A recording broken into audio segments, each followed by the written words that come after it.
And we are live. Welcome to the Deal Champ Student Day, brought to you by Lead Zolo. Let me get this in here real quick. We're live right there. Oh, we already got 9 people on here. We've had a bunch of people waiting in here. All right. Recording in. Who's going first? Who wants the first lead? Zeke, you're getting the first lead, bro. All right, so here's what we got to do. Let me switch up my camera real quick so we can bring me in.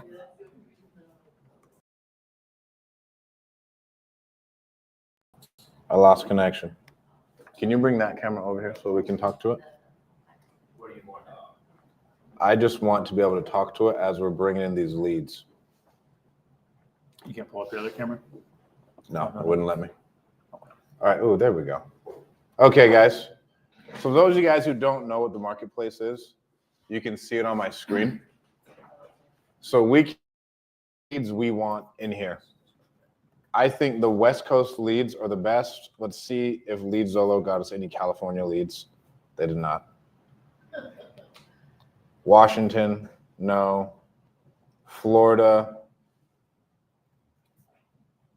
Where are we at here? Oregon.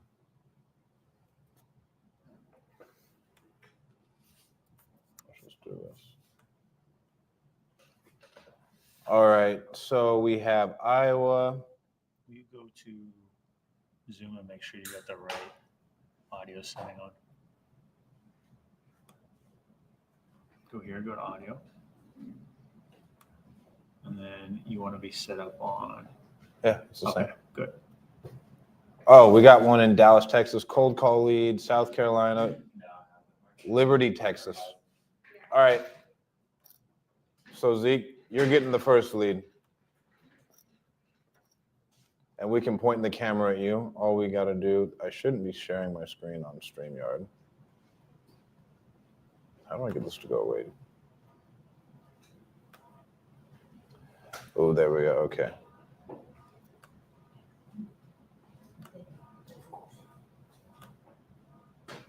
All right, Zeke, you're the first one. Her name is Brenda. The address is just right there. Okay. Call off my phone? Yeah, you can call off your phone. You can call off And your Gio, you want to give us a thumbs up if you can hear us on the Zoom? CRM, whichever one you want to do. Okay. You can just call off your cell phone right here. And we'll pull up the address. You want to pull up the script? Yeah. I'm going to text that to you. Let me see if I have it on this laptop. Yeah, just text over. Yeah, here's our script. It's a little bit tailored. Let me send you the offer script here, or the seller script. All right, let's see if you can get going. Where do you want me to send it This to? thing looks beat up. Which email do you want me to send it to? Stratt and Brown 2. All right.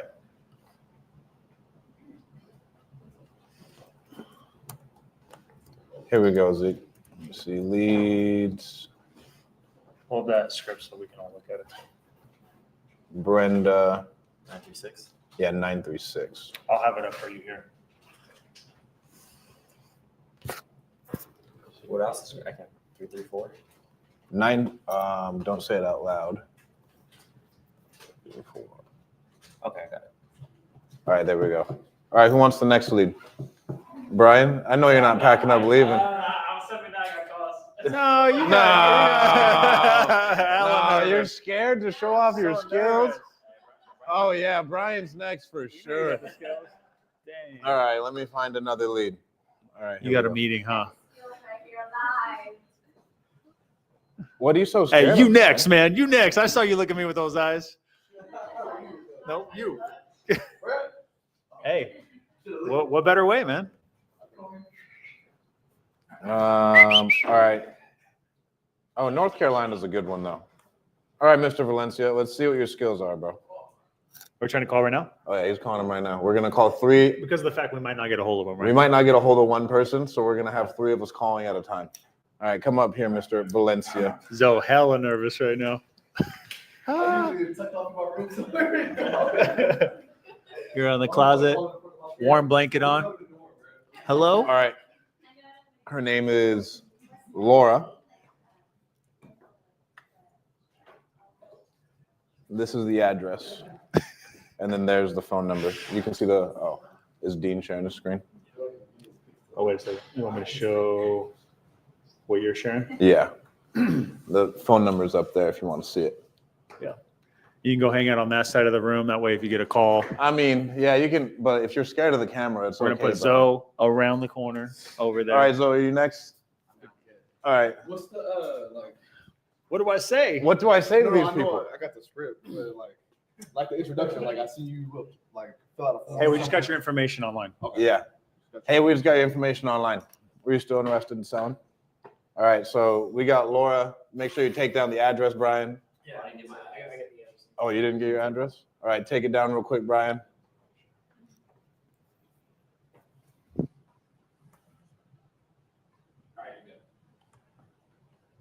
All right, there's yours. I never say what company we're calling from, just for the fact that they don't really care. Like, they really care that I'm going to solve their problem. All right, Lonzo, here you go, bro. We got one more. Are you ready? 4th and 1 is way easier than this, bro. Yeah, 4th and 1 is easy. Give me that ball on the goal line. All right. I'm excited. Go This- take that photo right there, Put Lonzo. me on the bench. All right, and for everybody, we always triple dial all of our leads. Always triple dial. We'll call it once, let it ring, if they don't pick up, call them twice. If we do single line dialer, we will triple dial. If it's like on a multi-line, we don't triple dial. Where's their name? So what's the script? Script? Yeah. So what's the motivation? Just like they wanted to sell, that's it. I never look at the motivation. I just hop on a phone call and talk to them. Well, you never, like, I look at it. if you get a phone call, right, in the middle, and you're just like taking a call from a PPC lead, you're not necessarily going to know. Yeah. I like to have as much context as possible. We'll do 3 guys and 3 girls. This There person, you go. so this one's looking for a quick sell, excellent condition. It's not listed. You're looking at- You up? Girls are- She's like, why did you say that? Yeah. All right, so are you up now? Okay. All right, I got you. So I identify myself as none. So if you guys have a notepad, bring a notepad, write down the number, write down the address. I would suggest you use the script. If you don't use a script, I'd ask you, well, what would you use then? Yeah. Just wing it? You're just gonna wing it? We don't want to wing it. We follow a process have so a we can get the process for a same reason. results every time. All right. You So want to where make do a you lot wanna of go? money. This makes a lot of money if you follow it. All right. Something I'm gonna make Rich. money. Stand up 6%. Give me a good lead. Leardis, is Lincoln, Tennessee, Yeah, you can go Nashville? sit over there and get in the right mental space, make the call. And if you get a connection, because they might not answer, but if you get Okay. a connection, you start talking. Washington, D.C. Oh, We're gonna put the camera right in your face, about 6 inches away from your face. So I'm gonna do a screenshot of the number and then I'm gonna go back and then get the information on the property, right? And then just dial like 3 times from my phone. Yep. That's what we're doing? Okay. Exactly. And if they answer, then that's when you guys all turn around and listen to my. That's when we'll all turn around and listen to your sales skills. It's all gonna get quiet. She got someone. She got someone on the line. Yep. All right. So the plan here, guys, is when we do get somebody on the So phone, here's Ronald. is This we're looks like a going condo. to Oh, it's a all foreclosure. focus on that person, right? Ooh, we got one. Oh, Let's get this camera over here. We're all gonna focus on what's going on. Okay, is everybody talking about that? Oh, better time to call. push through. Tell her she said it. She got to talk. Regards to your property that you were looking to sell, just wanted to see if there's any-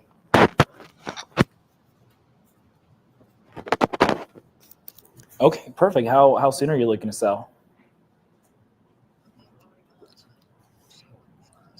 Okay. Got it. We can buy yours right now, and you can take a photo. Do you guys have offers at 115,000 already? Got it. Okay. How much are you guys looking for? Yeah, so you can just take a photo of that. When she's done taking the picture, we go back and look at the lead that you gave to so Okay. this is seller's name is also correct. Okay. So you said 115 wouldn't work for you guys. What's the number? What would? Okay. Okay. Perfect. So you guys are looking to sell probably within the next 3 months. Where are you guys relocating to? What's the number? He must. Got it. Okay. No, yeah, I completely understand. Well, let me ask you, Oh, yeah. we go ahead and Right actually here. Just take the be able to screenshot. close on your guys' timeline Okay. and pretty much handle the transaction very smoothly, very, very easy escrow. If you guys are at 115, you say that's too low. What's your guys' possible next number? Just Oh yeah, Brian put the seller on speaker. 170. Okay. 170,000. Okay. Brian, Okay. Mm-hmm. put the seller on speaker. Yeah, no, completely understand.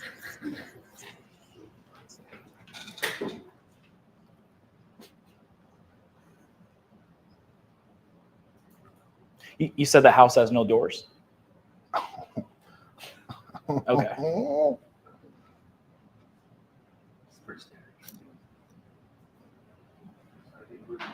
Okay. Put him on speaker.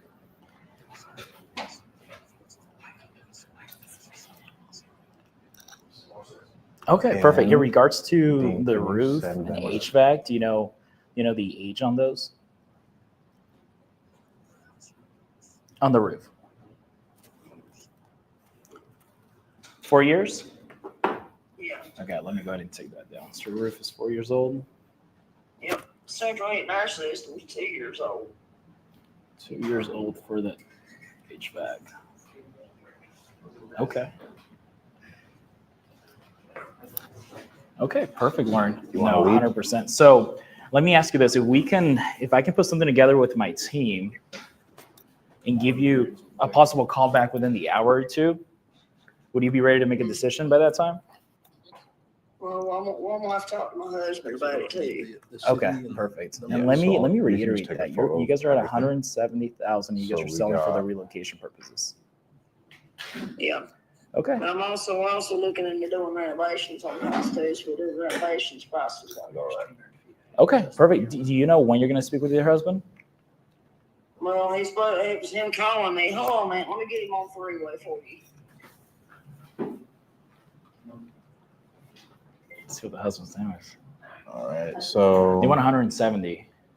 Pasco, Florida. So that's how much they want. So somebody can start running comms on the property. We should have got the address so that we would have it ready. We quote the address. Did she hang up? No, quote the address, please. It's nerve-wracking when it's on speaker. Like, North I don't Carolina, know how to do this. 2070 Ferry Road. Yeah, her husband's calling her, so they're going to three-way the car right now. Man on three-way that's interested in buying our house. Yeah. Sir, you there? Yes, sir. Yes, ma'am. I got my husband on three-way. You can go ahead and discuss it with him. Perfect. Sir, how you doing? All right, you stay on there, Laura. Good. Yeah. So here, Laura, you on there? Yes. so if you take a photo, that's the name, that's the address, that's the name. Awesome. Lauren, what's your husband's name? Billy. Hey, Billy. Hey, how you doing? Good. Hey, Billy. So I'm speaking with Lauren. She's telling me that you guys are relocating, so you guys are planning to sell the house pretty quickly within the next 2 to 3 months. And she's Actually, my name's Laura, not Lauren. Yeah, Lauren. you got it. So sorry, Laura. Laura, Laura. Sorry, Laura. Sorry about that. So, Billy, I'm speaking with your wife, and she's stating that you guys are looking to relocate. You guys are looking for, a quick sell. We were, but I'm leaving it up to him because the house is in his name. You remember, Billy, we discussed about selling the house. She told me to check around for you. I don't know if that's still the case or not, so I'm gonna let y'all discuss it. What I'm gonna do is, if I find something compatible, pretty compatible with what we got, I go sell it, buy something outright. Okay. Billy, the number I got from your wife was you guys have offers at 115,000 or so. That's what she mentioned to me. Some pretty low ball offers. and she mentioned that you guys would possibly entertain the 170,000 range. Or even if I told him maximum 190. But really, it's up to him how much he wants to sell the house for, Billy. You know, yeah, we got to work that the house. Yeah, we're willing to. I mean, how much does the house value on your end, sir? You know, I'm currently running values, so I don't want to give you misguided information. So usually the way I do it is I'm going to take back this information back to my team. I'm going to go ahead and get the value of your property, and then I'm going to give you a call within the possible next hour and see if we could possibly, come to an agreement.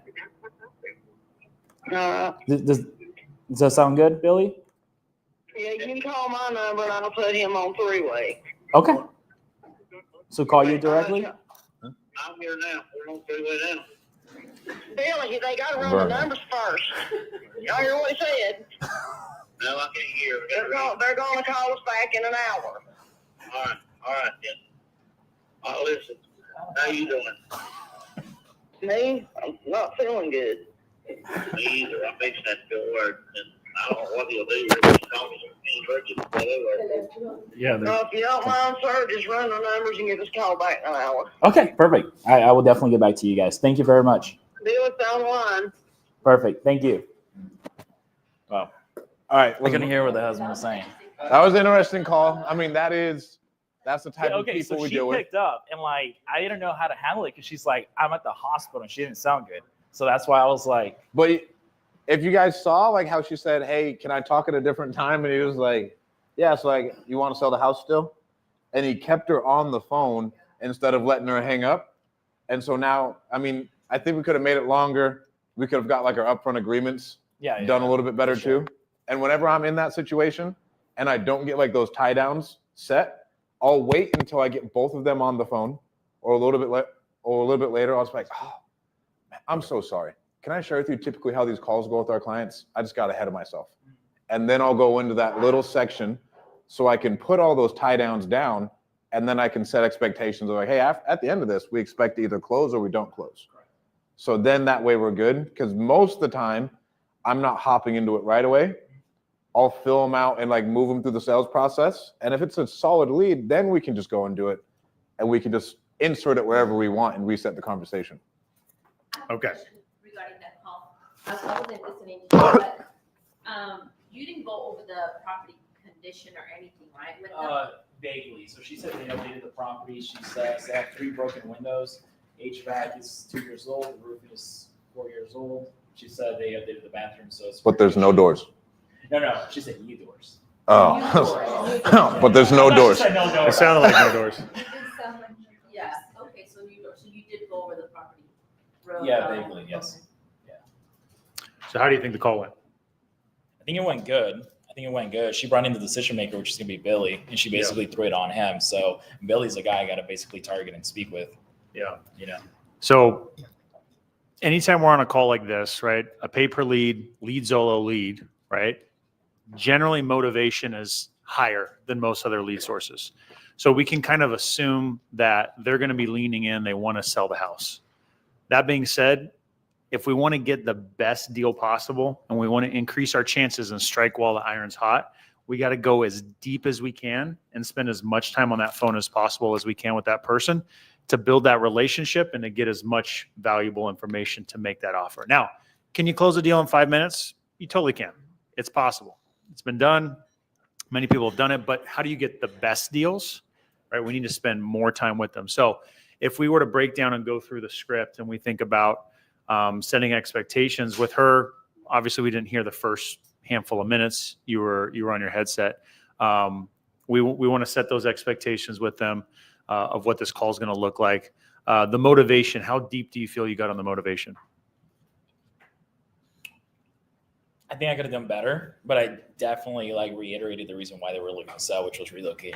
And I kept bringing that up. Right. So, but I always say, why do you want to relocate? No. Right? So- second and third layer. Well, hold on. So to go back to that, she did state that the property was updated, but then when we talked about the relocation, she said she wants to move into a property is fully paid off with whatever capital they get from here, that's in great condition. So what that tells me is this property probably needs rehab as well, even though she's even though she said that we did new stuff. Yeah. Right there, and this is just how I like to do things because like I have ADD. As soon as she says that, like, oh, so what price point like was it going to take to buy another house, right? And then that's my number I'm negotiating against. I'm not negotiating against 190. I'm negotiating against the proceeds that they're going to get to buy the other house. That way, we're not going off of like comps or anything else. It's like this is the outcome, so we're negotiating against the outcome and what's the best they can do there. Yeah. So we think about this call, right? We're going to be on these calls. They could go a lot of different directions. There's lots of different situations that we're going to be talking with. If we have a process, we know how to try to control that conversation and get what we need out of that call, right? So motivation is number 3 talking point on our seller script. And we want to go as deep as we want. I'd say we kind of stayed surface level, which is okay, right? You can still get a deal. Let's not get that wrong. But if we want to get the best deal, we got to go past that surface level. So Stratt was right. They want to relocate. Cool. Where are they going to relocate to? Have they already started packing? Do they have family in that area they're relocating to? Why that area, right? There are so many questions deeper that we can go to understand why they're relocating, where they're relocating, how they're going to get there. They started packing, all these different things that could actually end up being roadblocks and issues to get that deal across the finish line, that if we address them, we get as much information to help us negotiate, to help us problem solve, so that we can accelerate the time it takes to get that deal under contract, right? Yeah, so I did get that information where they're looking to relocate. They don't have a place where they're going to relocate. There we go. They haven't decided where to. Potential There we go. problem. Yeah, that is a problem. So as part of building that relationship, the next question when they say that is, what do you think? What's another question we could ask if they say they don't know where?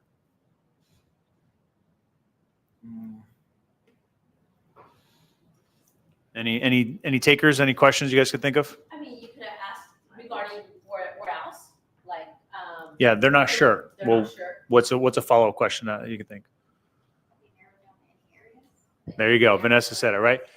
Okay, well, have you thought at least about some? Like, where have you thought of, That place, where else? right? Sometime a surface level response from them, they've at least thought of 5 different places. They've got a list they've written down. They've talked with Bailey over there, right? They've at least talked about a few different places, or they got some family over on this East Coast or the West Coast or wherever. We want to build that relationship. We want to get them to answer. A lot of people, if you just ask them a question, they're going to say yes, no. So how long have you been thinking about it? Yeah. That's a great one. It's a really good one. That's right on the script, right from the script is how long you've been thinking about it, right? So that's a perfect question. And to then ask. Brian, I love layering how long you've been thinking about it. And then, I've been thinking about this long, like, oh, wow. What was the straw that broke the camel's back that had you finally decide to reach out to us? And then I'm going to hear some random pain point that came up to where it was like, yeah, like that at this point in time, a couple months ago, this happened. I was like, yeah, this needs to change. I was mowing my lawn outside and I realized I can't mow this anymore. Like something like that. And that gives us another little window in that pain window to where we can attach time. Like, okay, well, you think about it a long time. So what was it that changed for you? And the straw that broke the camel's back is that it's a really diffusing way to ask it instead of just getting like straight at them, because most people will fight back on that. The next thing that I would coach you on is when it comes to the condition, I feel like it's very important, because can we just assume it needs work, right? We're looking at a Google Street View here in the classroom here together. It looks like a dated house, right? It's built in, I think it was 57 or something like that. No We can assume it's dated. However, we want them to say the words to describe the house so we can have a conversation about it. We want to talk about its condition, the fact that it has not been updated, the fact that it needs this and it needs that. And we need to give commentary about that those things cost X amount of dollars to update. We typically fully remodel the houses, on and on and on, because that just gives them context and it can price anchor. Okay. So condition is one of those levers you can pull on to help price anchor down that it needs work and it's not worth this. They want 170. $170,000 house is better condition. You're not wrong. Your house probably could sell for 170 in better condition, but your house is not there. So now we're going to be at a lower number. You see? So we could go into more things, but I think you did a really great job, especially under the pressure. You were the first one to get an answer call from a lead Zillow lead in an area that you're unfamiliar with. But you can see that there's motivation. They want to sell. They're wanting to make a decision, and potentially we could get a deal today. We'll see what happens. So let's talk numbers. Okay, we did some quick deal analysis. I don't have the deal analyzer per se showing on the screen right now, but we're looking at the listing on Redfin of it. This property, Redfin estimates it at 233. That's with a grain of salt, but it's actually not too far off. There's a house that sold very nearby for $240,000. It's a similar style house, I would say, but more updated. And it's a little bit smaller. So the ARV that I came up with just to get to the numbers was 250. Again, take it with a grain of salt. The estimated sales price from Redfin, which I like to do my comps on, is between 223 and 265. Take that with a grain of salt. Looking at actual comps, I think it could potentially be worth 250. Okay. Now they said they had offers around 115, correct? Yeah. So when she said low ball, I want to see what their populations are, because I'm not going to buy a lead. That's probably the highest and the lowest offer was 115. Okay. Did she say those numbers? She said those numbers. Okay. And She said she wasn't going to take like any low ball offers. You know, they have a number in mind. They want to stick to that number. okay. So I feel like when they've received offers, it's a really good opportunity for us to lean into how that made them feel, what they think about that. And we can always come back to it to reference, well, how many of those offers did you get? 1, 2, 3, whatever. Okay. Well, I'm looking at these numbers and I don't think they're that far off, you know. I know that you mentioned you were wanting 170, you received offers of 115. I'm looking at your house being worth upwards of 170, around that when it's updated, but it needs to be updated to be worth that. So if I'm backing numbers out, you know, 115 isn't that far off. I mean, how flexible are you, right? If you were to receive a cash offer, you didn't have to update anything, you kind of value stack, you know, what would you be willing to take? That's where you can bring up those other offers and use that as partial anchor in the conversation. But to the deal analyzer that we looked at, it said that a buyer would likely buy it at 137.5, right? And if we want to make 20, we're going to be just below 120, 117.5, in that same ballpark of offers they received. So are we willing to make less? Are we able to negotiate them down and get in that price range? Seems like we need to be somewhere a little maybe higher than the offers they received, which could be exciting for them because it's now a new higher number. But we have to help ourselves. We got to help ourselves negotiate by some of the price anchor on condition, leveraging the fact that they have those other offers, things like that. So, Is it hard to? Go ahead. Is it hard because you don't know the area? Because that's kind of how I feel. Like I don't know that area. So like, how did you feel about calling like an area that you're not familiar with? I just didn't. It was kind of like a blank shot type of deal, right? Like I don't know the like too much of like the numbers of the area that had to do something with it. For sure. So that was a really good question from Cindy here of how did you feel about not knowing the area, right? Here's my take on that, because naturally when you are consistently in one area, you're going to get familiar and have more confidence.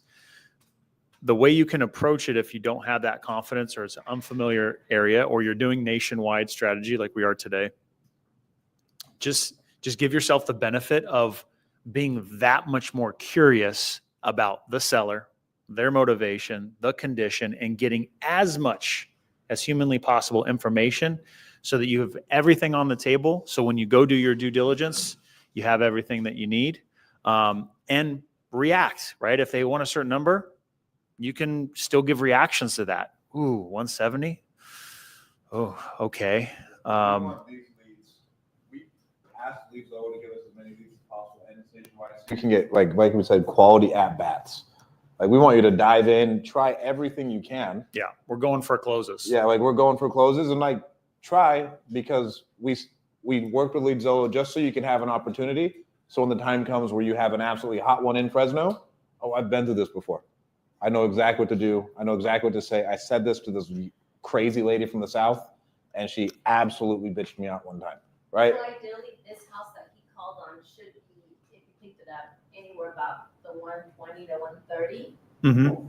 to put your fee on top of it. For you to make- Whatever you want. For you to make 10 plus, right? We want to shoot ideally for 20 minimum, at least as our MAO, our max allowable offer. But when we're making an offer, typically we're coming in at a range and then we're waiting to get a reaction, right? So we might say, man, I did my numbers, I looked into this, blah, blah, blah, blah, blah.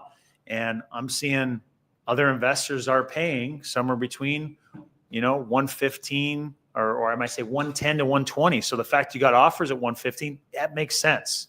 Pause, get a reaction. They may say, yeah, but I'm not going to do that for a bit. Well, I'm not saying that's my offer. I'm just saying that makes sense why you receive those offers. It looks like other investors are paying that. What would you be willing to take? I know you wanted the 170, but right, that's where we can dive in. So, yeah, we want to try to be as low as possible, obviously, to give ourselves that margin. So, Yep. All right. this is a motivated seller. Motivated seller. Great first one. There we go. Time to make an offer. Should we do it now or should we make another call? Let's make another call. Let him sit a little bit. Yeah, he's doing his due diligence right now. He's talking to the team. He's calling up the headquarters. All right. Who's next? We got Well, lower here. we I said got her 3 name wrong. people who should be calling at all times because odds are only one of them is going to pick up anyways.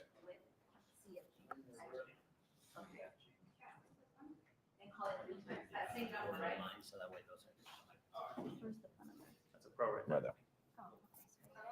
Hello, Laura. This is Alonso. Sorry about you. I was calling in regards to your property, 1039 Southwest Medina Way, in Port St. Lucie, Florida. I seen that you wanted to sell it. Is that still the case today? Yes. Yeah. So usually how this works is I will spend kind of 5 to 10 minutes to get some information about the property. After that, I will talk to our partners to see if this what this property qualifies for. All I ask is that you are able to make a confident yes or no decision. If something you would like to move forward with, that's great. If not, that's fine too. At least we give it our best shot and exactly what your options look like. Well, before I give out information, can you tell me something about you and I take your investment? Yeah, I'm an investor. I look to buy properties and fix and flip and do all these things with them, and I work with a plethora of partners and stuff like that. So that's kind of what we do. Are you based in California? Yes, I am. Oh, okay. And what's the name of your company? Easy and fast offers. Easy Cash Offers? Easy and fast offers. Easy and Fast Offers. So how long you been around and stuff before, Yeah, we've been doing this for quite a while. We kind of work. Licensed? Huh? Are you licensed or with Better Business? No, we don't need to be licensed to do what we do. Yeah, I'm not a realtor or anything. I'm just an investor. Okay. I think we're good. Okay. Yeah. Thank you. And if you have any questions, throughout this whole phone call, don't be shy to ask. I know this is a mutual thing, and we're both getting to know each other, and I know that's you got to build trust to get something through. So, but yeah, well, I'm glad we were able to call you. We actually just sold a property in the area, and we're looking to buy another one. We have some funds left up to buy another one in that area. I'm just curious, what has you thinking about selling right now? Oh, just want to relocate Relocate? Where were you thinking to relocate to? in Florida somewhere. Just not Still in here. Florida. Gotcha. And is there a reason why you want to relocate? Is something going on, or just wanted to get out the city you're in? We just want to go somewhere that's a little more convenient to get around and stuff. And Okay. Okay. Any areas in particular that you're thinking of, or no? yeah, we're gonna move up to the Villages, Florida. Okay. Cool. So just wanting to relocate and kind of just be more convenient. Do you guys? Yeah, it's a golf cart community. Okay. We don't have to drive, so Okay. that'd be kind of nice. Gotcha. Do you work up there or that way, or? No, we're both. No, we don't work. We're retired. Retired. Okay. Gotcha. Okay. Well, just other things. We could go through like the condition of the property. Have you remodeled the house in the past 5 years? The house is only 7 years old, and it's in. If you're looking for a flip, this isn't one. Mm-hmm. I mean, it's pretty. It's got tile roof, pavers. We're on a pond. We're in a gated community, so it's a good investment as far as we have a lot of amenities, and golfers like to come here because there's 3 national courses in this community. So, gotcha. Well, you never had any plans of just keeping the property and maybe renting it out or anything like that? No, we don't want to do that at this time of our life. No. Yeah, and I hear dealing with tenants can be kind of a hassle, especially at this point in your guys' life, retired. I hear you. What was the main reason you reached out to us instead of listing it? Well, I'm just, I'm looking to see what somebody else could offer. It's a hassle to sell a house, and we really don't want to. We just like to get up and go. So if we get the right offer, we'll take it. If not, we'll have to go the old-fashioned way. Yeah. How much were you actually looking to walk away with when you sold it? Well, we had it on the market, was $384. We started at $397. It's no longer on the market right now, and we just took it off a month ago. So, you make me an offer. You live in California, you should be able to give me a good offer. Houses cost way more there than they do. Yeah, no, I hear you. Sure. No, I hear you. It just got to make sense for us. We obviously aren't in this to just really buy properties that, we can't benefit from. So, once we kind of look at some numbers, I definitely can get you that number. When you took it off the market, were you guys just not getting any offers? We had an offer, but it wasn't an offer we liked, and we thought we could do better. So we're just taking a little break and looking at if an investor wants to come in. We're not in we can leave in 30 days, or less, but Gotcha. if somebody would offer me the money, I really didn't like selling it. I hear you. So what was that offer?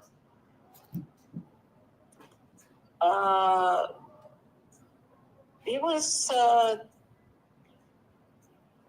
it wanted our furniture, and that's the part we didn't like about it. Say that one more time. I didn't hear. It was an offer. They wanted to include all our belongings and furniture. They were looking to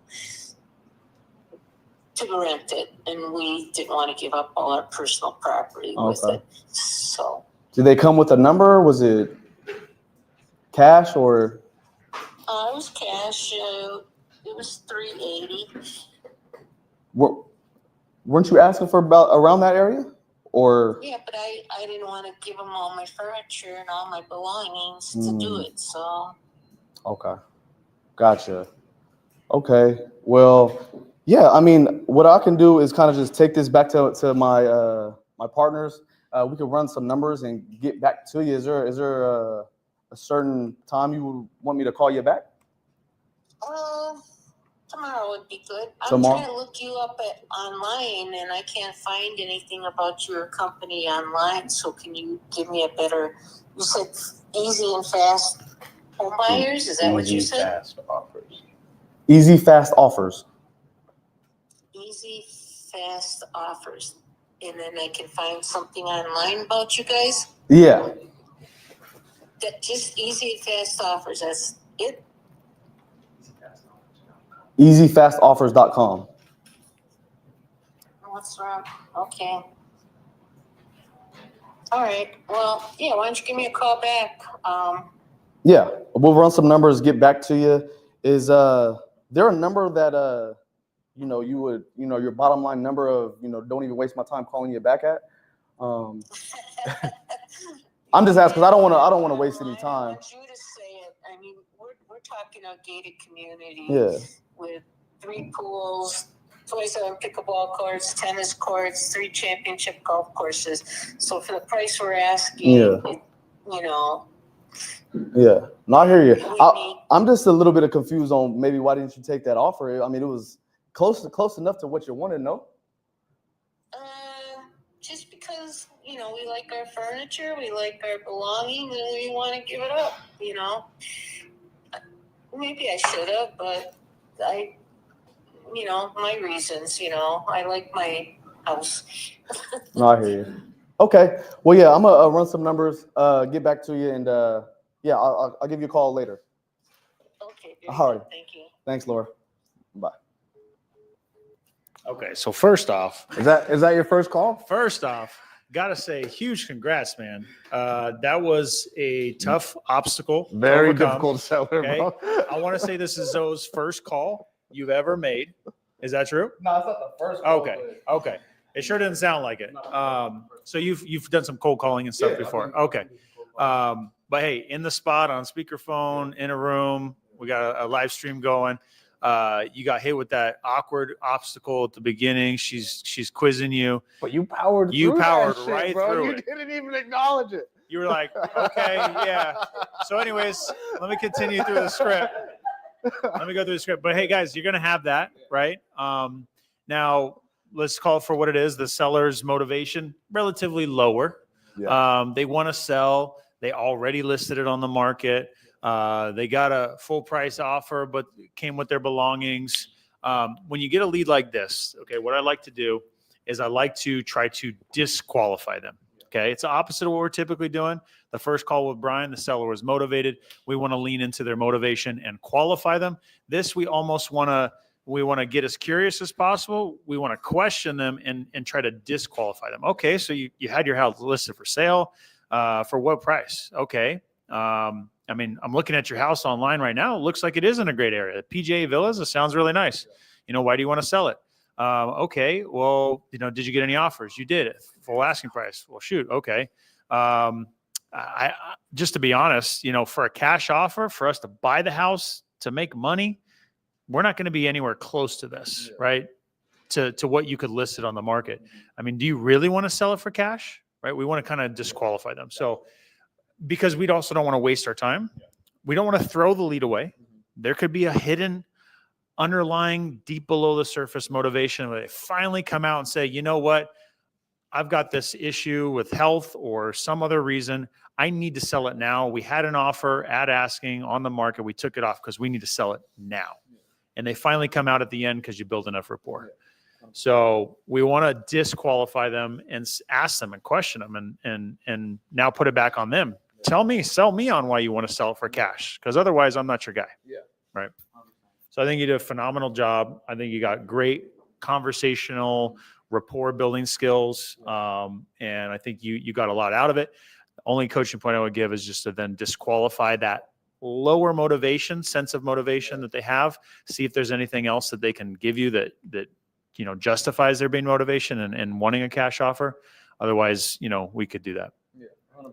I mean, I had way to set the expectations though at the beginning and actually Great expectations. Bro, amazing. He had the Deal Champ script up right there. He was reading right off of it, which it sounded like you were going through your process, but it didn't sound like it was the first time it ever came out of your mouth, right?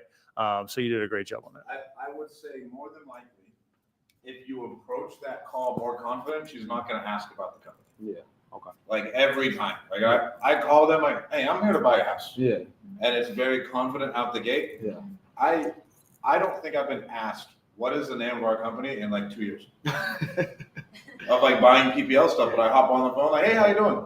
Yeah. You still interested in selling this place? Yeah. Yeah, great. How much you want for it? And then we just start talking. Yeah. I I kind so of, that'll come with time of knowing the script, and obviously you're a little bit scared as far as being in front of a bunch of people is Yeah. really nerve wracking. yeah. Yep. But like knowing that script inside and out, hopping on with confidence, Yeah. they can feel it on the other side of the phone. 100%. So like the ums and everything else, Yeah. those will slowly go away. Yep. And as you know the script, and then you can redirect it, because I bet you there's only 50 to 100 sentences that you have to have memorized as far as where the call's going to go. Yeah. Where when they had one written down, like, what was the main reason you reached out to us instead of listing it? Like as soon as they talk about that, Yeah. I probably have 4 different questions in my head that I want to find out. Well, how long was it on the market for? Oh wow, it was on the market for a year. You didn't get an offer, and you think you can get more for it? That doesn't sound right, man. We got a full priced offer, right? Yeah. And then break all that down for what else we have. And as soon as they bring up price, you'll get good enough to be like, well, how much we actually looking to walk away with if we sold it? Yeah. When they start talking numbers, I think of our sales calls like we're walking down a hallway and the door opens. Mhm. That's the money door. Yeah. I might as well address the money door while I'm right there. Yeah. Because I'm going to address it 3 other times anyways, especially with a seller like that who wants to hold their cards like very close to the chest. Yeah. You're going to have to ask them 4 or 5 times like you did, right? So you might as well ask them right there. Like, oh, wow. So how much are we actually looking to walk away with when you did sell this one? Yeah. And then Wait. Yeah. she'll push back. You already have it built into the script again, or we got to ask at the end of the call too. You had some great responses, right? She said, "Oh, you're in California, aren't you? You should be able to pay more for my house," which is just an obnoxious, comment. But oh, it's got to make sense for us in the area. I thought all your responses were really good. So, great job. A little bit less motivation, so try to disqualify them a little bit more, challenge them a little bit more. But overall, great call. Good job, man. Let's go. Great. Let's give it up. Let's give it up. Let's For break Joel. it. Let's go. All right, let's call that for a closing. Then we'll get back to Brian's. We'll make an offer. So real quick, my son in the hospital got 3. So if I ask, Which one? That one, the hospital. The lady was? yeah, the hospital. That's why I asked. Her husband even say, how are you doing? Yes. So they said, when I call back again, you know what I mean? Don't bring it up. Is it okay if I bring it up? I would. Ask her? Or would you So- say it out? Like, Bring up what? How she's doing? Yeah. Yeah. I think that's perfectly reasonable. Yeah. I mean, if you're Now's still a good time. That's even built into the script. right. Is now still a good time, is a good way to lead into it, to then lead into, man, I just was thinking about it. You're in the hospital. I mean, are you okay? What happened? Right. Now you can build more relationship, more rapport, find out what's going on. That might lead into deeper motivation, right? Which will help us with our negotiation. Did your chick ever pick up the? No, I'm checking. Is that an actual website you got to do, or you? Yeah, that's all right. Oh, it is.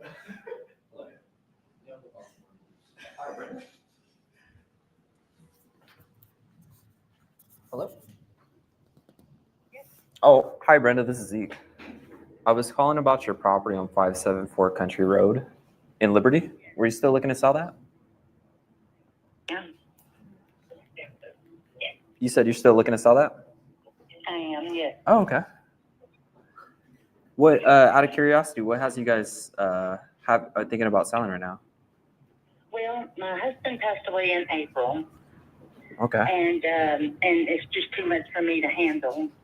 And because it's a 4-bedroom, 2-bed bathroom on 3.69 acres. 3.69. Okay. Sounds like a. And I'm 68 years old, and Oh wow. I'm just going to sell and move to my daughter's. Oh, gotcha. Are you still currently living there at the property? Yeah. Okay. Gotcha. And I'm curious, you filled out a form and reached out to us. Why didn't you list on the market? Well, I don't know. I didn't think about it, when I could probably do it myself. Okay. I can go down to the title company and do it myself for a lot cheaper. For a lot cheaper. Gotcha. Okay. Can I ask about the property, the condition? Do you have some time right now? The property itself is in real good condition. It's in real The good condition. house it needs a little bit of work done on the inside, and I mean, I've been trying to replace the floors and the carpet. Still have the carpet in the bedroom that I want to replace. Okay. The countertops needs to be replaced. Countertops? Other than that, I mean, it's got a brand new 35-year roof on it. I just had it put on there less than a year ago. Less than a year ago. I've got a brand new AC unit in the house, Mm-hmm. and we have hardened sewer and water, and I mean, it's. I'm looking at it right now. There's a step up. Is it a manufactured home by chance? It is not. Oh, it's My not. husband built this house back in the 80s. Back in the 80s. Okay. That's amazing. Question, did you remodel any of the bathrooms by chance? I did. Okay. How long ago would you say you remodeled them? It's been.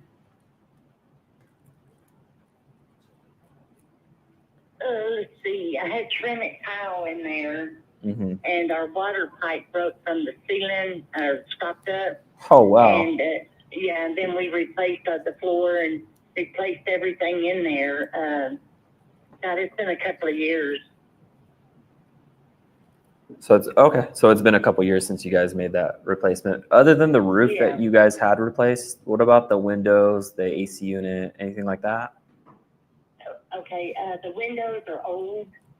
They work. That's good. The AC unit I just had put in here less than a year ago. Less than a year ago. Okay. And is that a dual like HVAC AC heater or is it just the AC? It's AC. Okay. And then do you have a heater But as well? I do have a gas heater in the Gas living room, heater. Okay. but I never use it, but it's here. Gotcha. Better to have Because it I than do not have- to need it. I do have propane. Propane. Okay.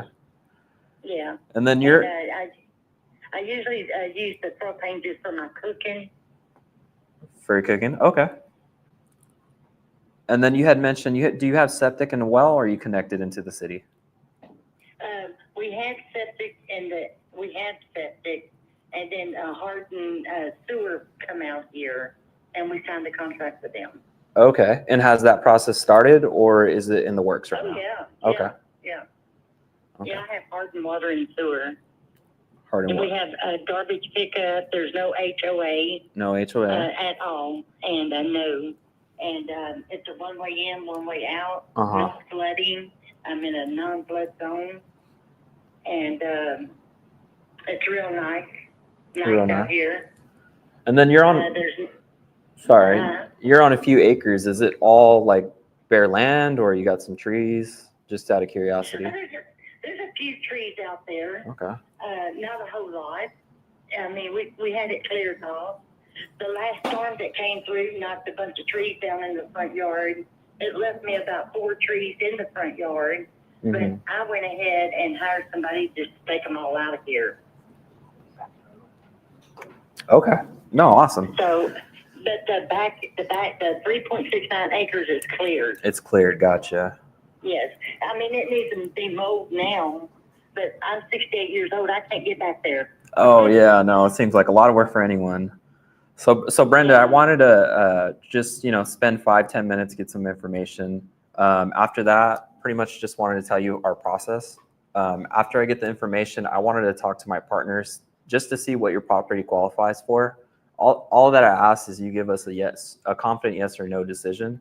If that's something you can move forward with, great. If not, that's perfectly fine. At least we gave it our best shot, and you know what your options are.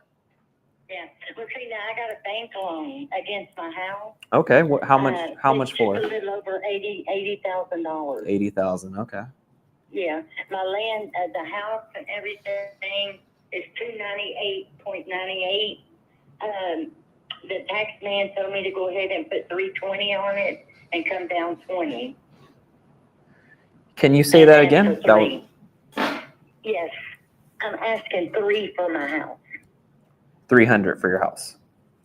Yes, that's what I need. I need to pay the loan off, The loan off, and I need to buy and I need to buy me a place. and you need to buy a place. A Okay. small place. Yeah, I'm small gonna buy me a place. small place that I don't have a bunch of land. Gotcha. Okay. And do you happen to know where you would possibly move? Do you have that kind of figured out? To Dayton. To Dayton. Oh, nice. Sounds like a great area. It is. My daughter lives out there in Dayton. Oh, nice. Do you have any grandchildren out there? I do. I have two. Oh, nice. That's wonderful. Okay, so I'm understanding you need about 300 in order to pay off the loan, have some extra money to buy a house. Are you looking to buy the next house cash? Is what I'm understanding? Yes, I'm looking to pay cash for Looking to home, pay yes. cash. Okay. Because I'm on a fixed income. Because You're on like a I fixed said, income. my husband passed away in April, and I'm by Mm-hmm. myself. Oh, I'm so sorry to hear that. Okay. No, I'm just thinking out loud. Running some numbers right now. Other than, so let me get this. But I do have a big shop on top of the house. I don't know if you've seen it. I did see a photo of it. It's on the left side of your house, correct? Yes. Okay. And then how big is that? Would you say that is 10 by 10, 20 by 20, the shop? I think it's a 40 by 60. 40 by 60. Wow. It's pretty huge. I think it is. It's got 3 roll-up doors, and then it's got a man door. Okay. Yeah, it's pretty huge. And then, Brenda, as if we were to give you an offer that would make sense, how quick are you looking to do this process? Are you looking to, close in the next couple weeks or next 60, 90 days? Well, it'll probably take me 90 days to get out here because I got a lot of stuff. Okay, 90 days. Yeah. Because I have a lot of stuff. You have a lot of stuff. Okay. Yeah. Do you have any family in town to help you with this move? I do. Okay. I do, but see, I wouldn't get my family to help me. I'd hire a mover to come in. You would hire a mover. Okay. Definitely. Yeah. See, what I'm going to do, if I can get it sold, then I'm going to hire this lady to come in and do an estate sale. Oh, yeah. No, that sounds like a great idea. And then the rest of the stuff that she didn't sell, I was going to put in the storage. Okay. So one of those movable storages. Gotcha. Yeah. And I was going to hire a mover to come in and move it. Oh, okay. Hiring the moving company to help you move it. Gotcha. And then Brenda, is there anyone else on title with you currently right now? No. I went and had the will probated. Okay. And everything is in my name. Everything's in your name. So it sounds like the probate got approved with the court already. Oh, yes. Yeah. The taxes out here on the 3.69 acres, it runs me about $900 a year. 900 a year. Okay. For taxes. And then my homeowners, I have homeowners, and I don't know how much I'm paying because it's with the bank loan. Oh, it's all bundled together Yeah, they got it in the the payment. escrow, Mm-hmm. and they pay the taxes and the homeowners. Okay. And then do you have any solar on the property or anything like that since you have a newer Do roof? I have any what? Solar panels? No. Okay, no solar. Gotcha. No. Okay. Sounds good. No. Yeah, let's so the next step of the process, I gotta talk to the partners. We're gonna run some numbers and see what your property qualified for. And then I'll give you a call back. It'd probably be in the next 10 or 15 minutes. And then we can decide if we're gonna be a good fit and if we can definitely help you. Like I said, if that offer's not gonna work, at least we gave it our best shot. I wanna help you in this situation. It seems like you got a lot going on.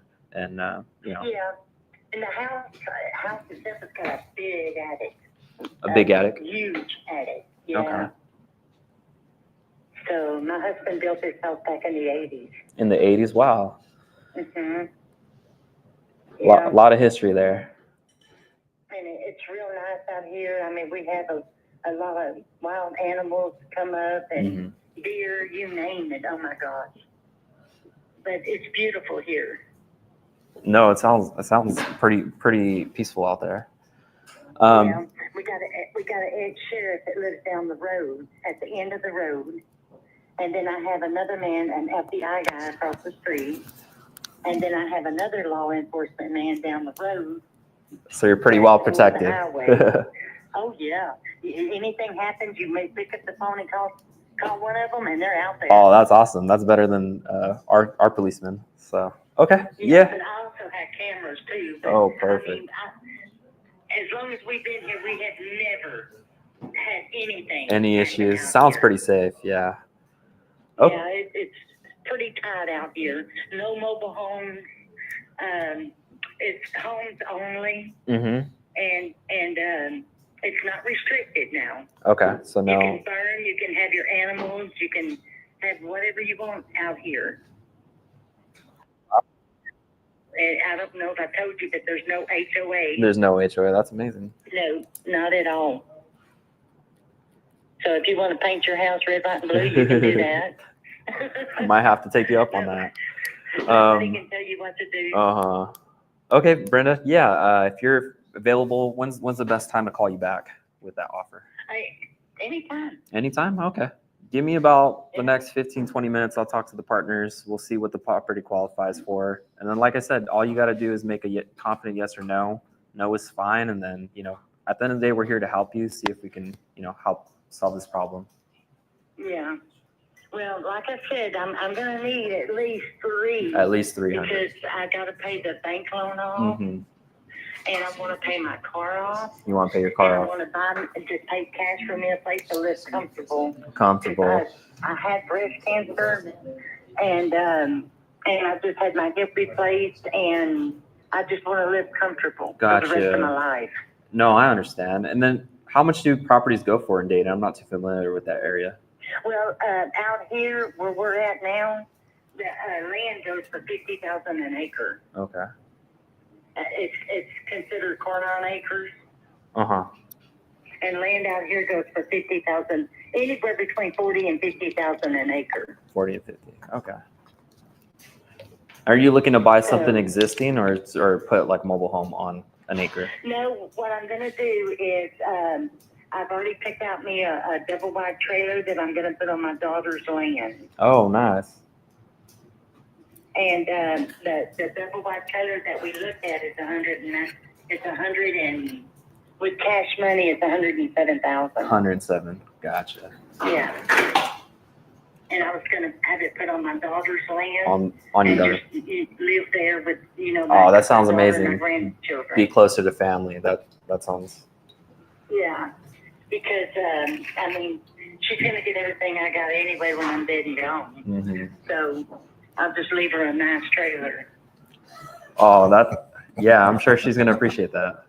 But okay. Yeah, definitely, Brenda. I'll give you a call back at this number, probably in the next 20 or 30 minutes. And then, yeah, hopefully we can help you out. Okay. All right. All right. Thank you so much for your time, miss. I appreciate it. Bye-bye. Talk to you soon. Bye-bye. Bye-bye. I love these at bats that you guys are getting, like real long seller calls. I have. Is this usually what you get whenever you pull leads? Like, this, like. Answer rate. Yeah, this answer rate is really high right now, but like we get quality leads, but like with this one, Zeke is a little bit more experienced, so like I can coach him. I would say we'd more than likely want to do an ovation. Like if we actually did come back to him, we'll start with cash more than likely, but because there's not a lot of people around, we'd want to do a novation more than likely. I have tons of feedback for you. Dean, why don't you start? I'll go ahead and start. So first off, you did a great job. You're going to be, no matter how experienced you are, you're going to be nervous on speakerphone in front of other people, live stream audience, right? So first off, you're experienced closing deals. You're doing well in your business. It shows, right? You've put in the work. You went through the script. All of the key negotiation strategies and techniques, you use them, right? One of the ones that's most obvious that you used that just stood out to me the most was the mirroring, right? All the key things she said that were important, you repeated back, right? We know that why that's important. She knows that you hear her. It gives her an opportunity to pause and reflect and spend more time talking about it. And look at all the things that you were able to get her to talk about and share because she felt comfortable with you. You made it easy to talk to, right? You were someone easy to talk to. You asked good questions. You continued to mirror and get her to talk more about it. And you got a lot of very valuable information to help you put this together and to help her put it together, right? Because we're problem solvers and we're here to help them out. So the one thing I would say, only coaching point I could give is if we're going for a deal, right, which is the goal here, we want to try to challenge them where there's opportunities. Specifically, the only place to really challenge them here, because she's motivated, she's sharing information, she's giving a lot of great information. Husband passed away, right? She wants to move to her daughter's house, live on the land, all these things. The motivation's there. The how to get there, all these things, she's already thought a lot about it, right? And you address that and acknowledge it. I would say the one challenge that you could have done to get some more feedback to help you set up for the offer call would be about the price. She mentioned she wanted 300,000. Oh, okay, right? Have a reaction to it. Okay, 300,000. Oh, how did you come to that number? Is a question we can ask. Okay. How did you get to that number? Why 300,000? We can ask that question, get more feedback, and then the conversation could lead to, man, 300,000. Okay. Are you flexible on that price? Right. We want to at least just challenge. We want to test the waters. $300,000, not a penny less. I won't sell it otherwise. Okay. Now we can have a reaction to that. We can test it even more. And ask the question a different way and see if there still is any flexibility. Or she could come right out and say, well, if it was cash and quick, because I do want it convenient, I might take 250. She might just say that. She might. But if we don't open that door,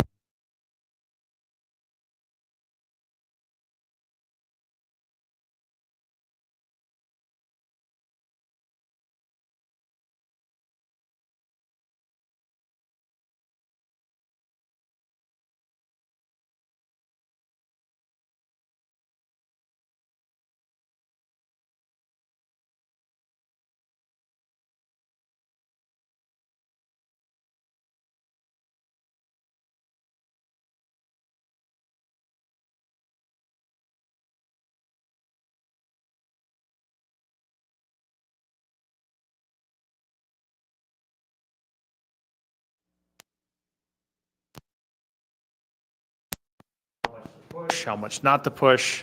We've already tested it a little bit. Yeah, great job, dude. Awesome. All right, I got some feedback for you. Great job. All right, what else do I have? Great job.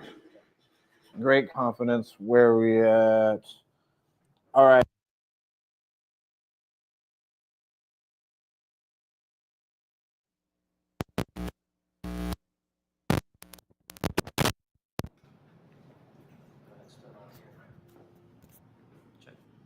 Mic check, mic check.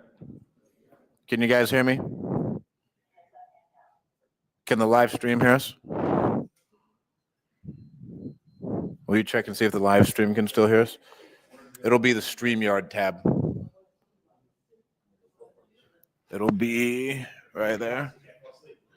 Can you guys hear me? Can I get a thumbs up? Drew, did you give me a thumbs up? Scroll. Yeah. Oh, they said we're all good. We got a bunch of people on.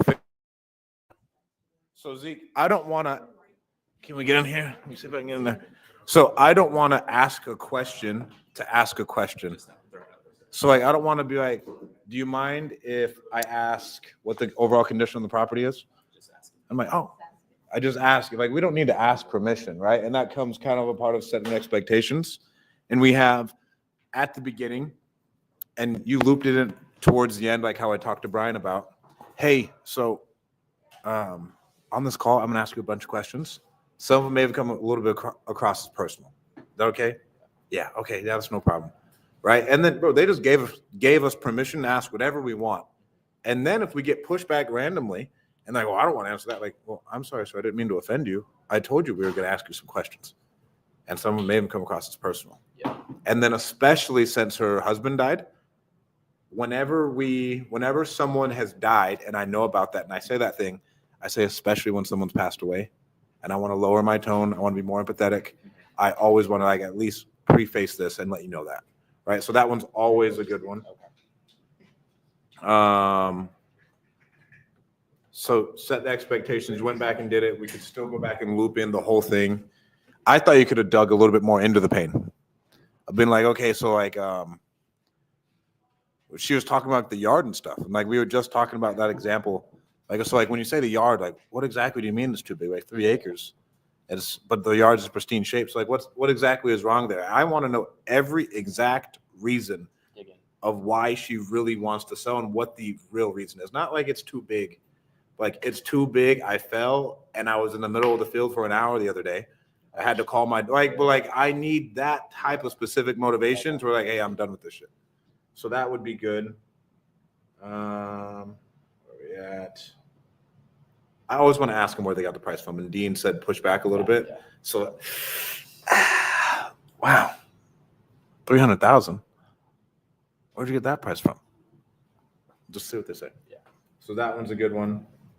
Great job on the where did you actually move, and this one will take you a long way. Acknowledge the death more. Okay. As soon as she says it, give it pause.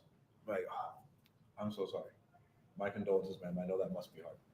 I can't imagine losing my wife or whatever it is, right? And like let it sit there, so that way you acknowledge it. Because like if you just pass over it, like oh this fucking dirtbag, he's just trying to buy my house, right? Like you want to acknowledge it, embrace it. It's okay for it to be a little bit silent. I mean, he just died 6 months ago. You're just being human, for sure, right? And so that'll be really good on building that rapport and actually humanizing you and acknowledging it. Maybe you sit and talk about it a little bit, and then you can move on, and then you could loop into that expectations. You know what I'm saying? And right there, like, oh, I'm so sorry. I got so caught up in the call. Can I share with you real quick how these calls typically go with our clients? Oh, yeah, no problem, honey. And then you just go through that whole thing. And so that'll be a lot easier. But great job. Let's give another round of applause. All right, let's see if this foreclosure answers. This is my 13th phone.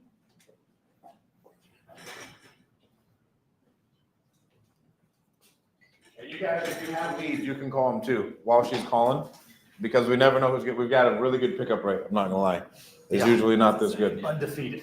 Undefeated. Shout out Lead Zolo with the undefeated pickup rate. Yeah.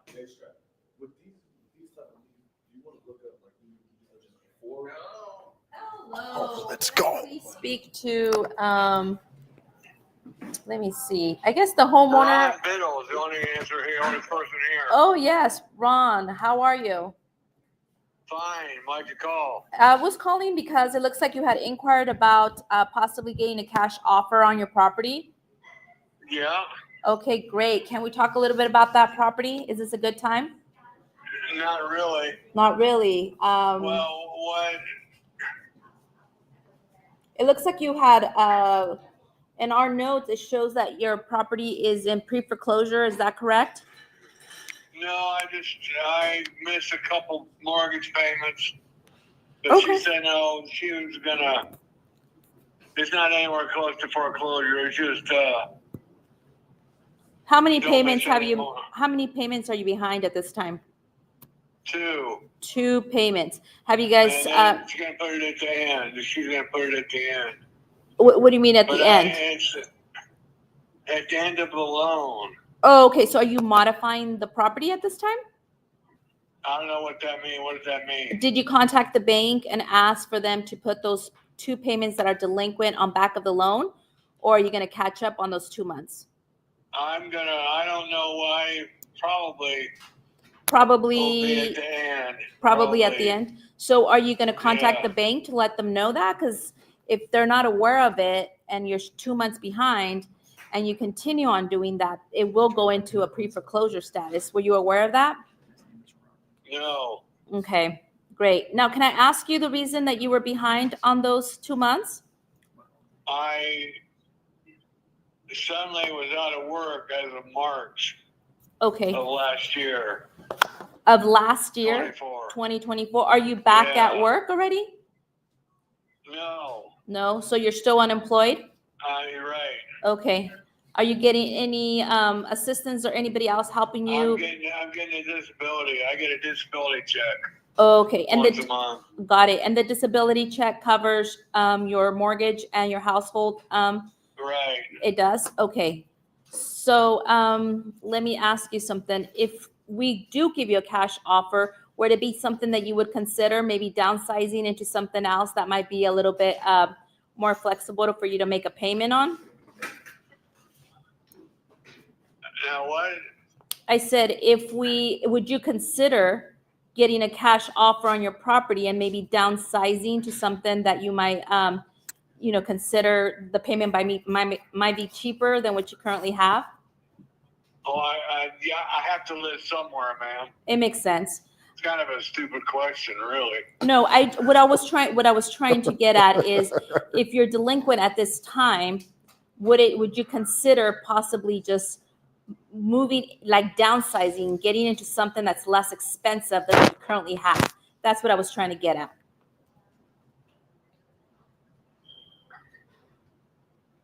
Does that make sense? Hang it up on me. Hey, call him back. Call him back.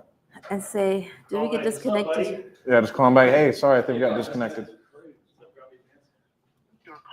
Oh. Call him back.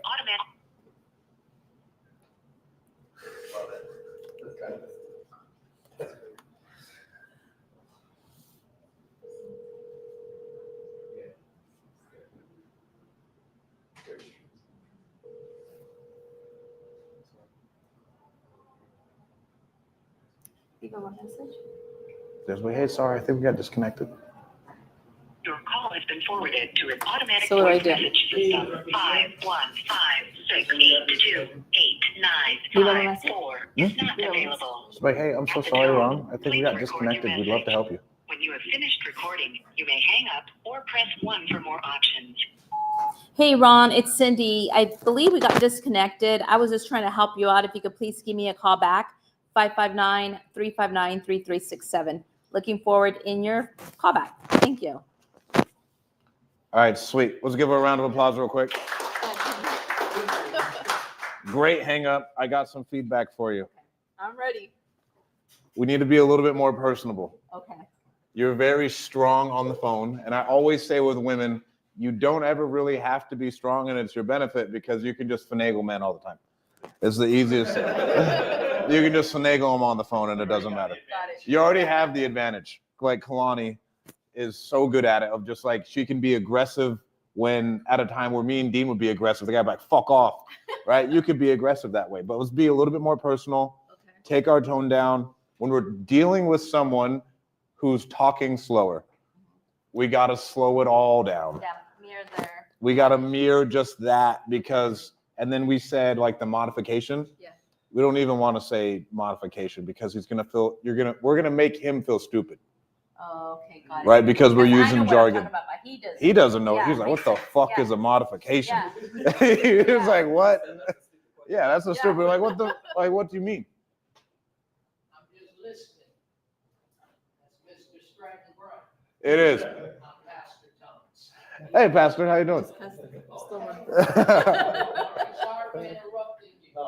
No, you're good. When will you have a minute? I will have a minute in probably 10 to 15 minutes. Okay. I'll be right upstairs. Thank you. God bless. He's like, We're renting out the theater from him tonight. He's like, I heard you cuss.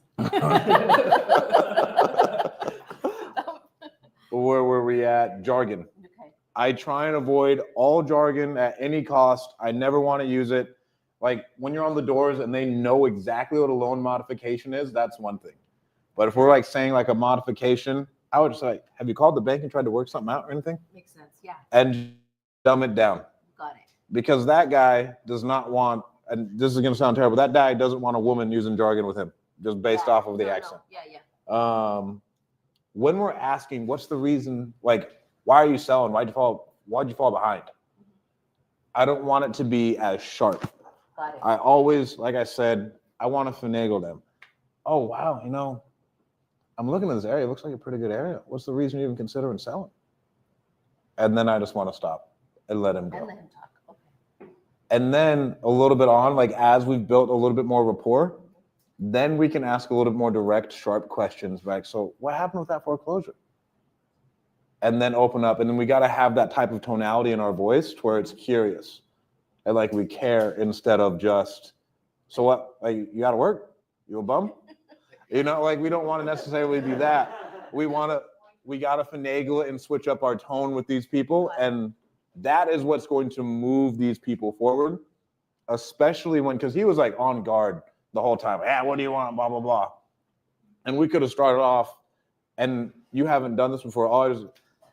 Hey, hey, Ron, you reached out to me about selling your house on 123 Main Street. You still interested in selling it? Yeah, awesome. Awesome, Ron. My name's Stratt. How much did you want for the place? And then I'll just go from there. That's just how I do it. That's not on our Deal Champ script. Once you get good enough and you've mastered doing a couple deals, then you can throw your own stuff in there. But with you, I'd say the biggest thing we need to implement is tonality. Okay. And then what was our other thing?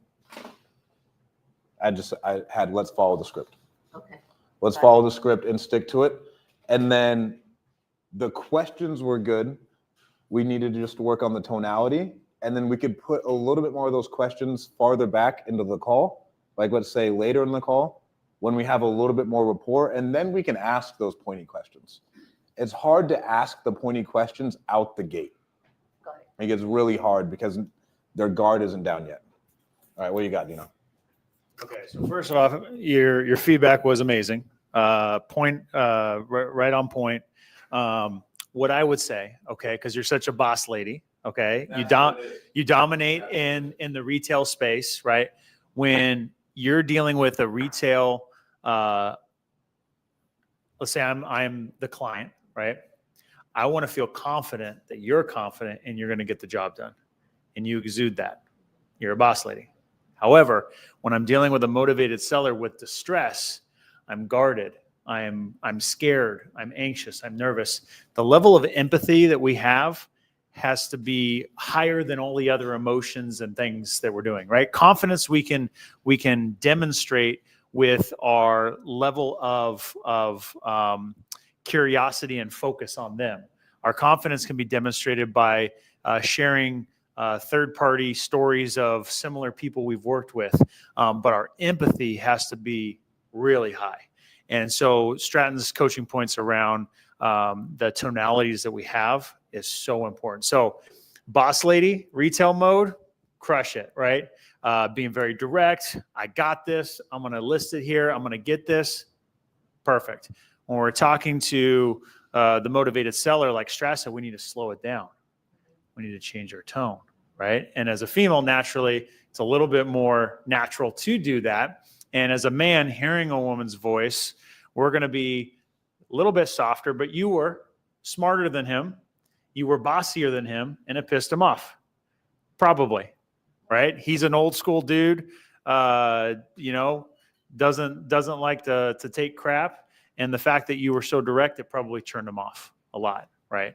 And he hung up on you, right? And he was a smart ass and not very polite, right? When you're trying to help him. So I say, to summarize that all up, I think if you adjust for the motivated seller side of things and being softer, slower, tonality, it's going to serve you super well because you already know how to do this. You're experienced. You do this in your sleep. So it's all about the communication style, I think, that will make a huge impact. Yeah. Great job. All right, let's give it up for Cindy. All right, you got to start calling your lead. And then who else do we have left? You. Yeah, let's have all four of you guys start calling your leads. See if we get a pickup. This has been great. Hasn't this been great feedback? So good. Let it ring on silent until they pick up, then put it on speaker.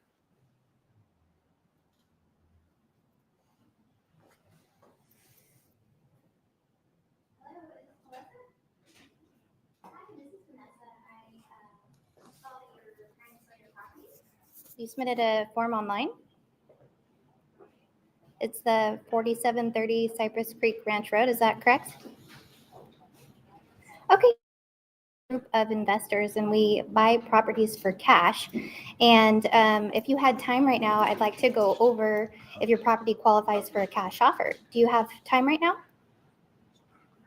Okay, great. Could you give me a little bit more information about why you're selling? Okay, sweet. For me in here because I don't know. I'm sorry, I couldn't hear you. One more time. I have a job waiting for me. Oh, so you're relocating? Yes. Okay. Whereabouts? Arizona. Oh, Arizona. I'm sorry, I couldn't hear you. My phone seems to keep cutting out a little bit. Okay.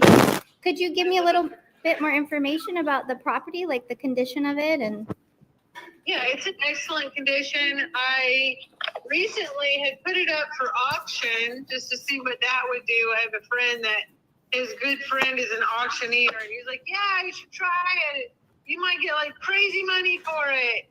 And the high bid was significantly lower than what I had hoped for, but I mean, it was still a fair price. I should have taken it. I really should have taken it. How much? It was over, how much was it? the high bid was over 500. Oh, okay. So, which is close to what I'm going to get in any way. It's just I drug it out, and now I'm torturing myself I'm about to torture myself with a realtor. Okay. Yeah, you don't necessarily want to do that. So, because it ends up being, people have to walk to your house. You got to keep it picked up. Then they got inspections. They try to haggle you down. And it's like, you know what? Maybe if you guys just want to pay cash for it, I'm okay with that. You want to give me $535 for it? That way, that's what I would get using a realtor most likely, because we're going to list it for probably $595, which is like my what I have in the property is $650,000. That's how much I have out of pocket invested in this property. Oh, Not wow. count, like keeping up the yard and all that stuff. I didn't count. I'm just talking about the actual construction of the home. Oh, And was it new constructed or you? Yeah. Oh, okay. Yeah. Okay. Oh, so you built Yeah. it yourself? Yeah, it was built in 2020, so it's only 5 years old. Oh, wow.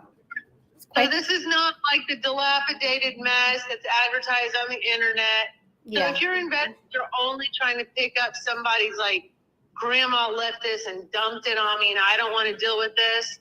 That's not what this is. This is a turnkey, finished home. Okay. And because of how much I want to go get that job in Arizona, I'm willing to settle for $535. Okay.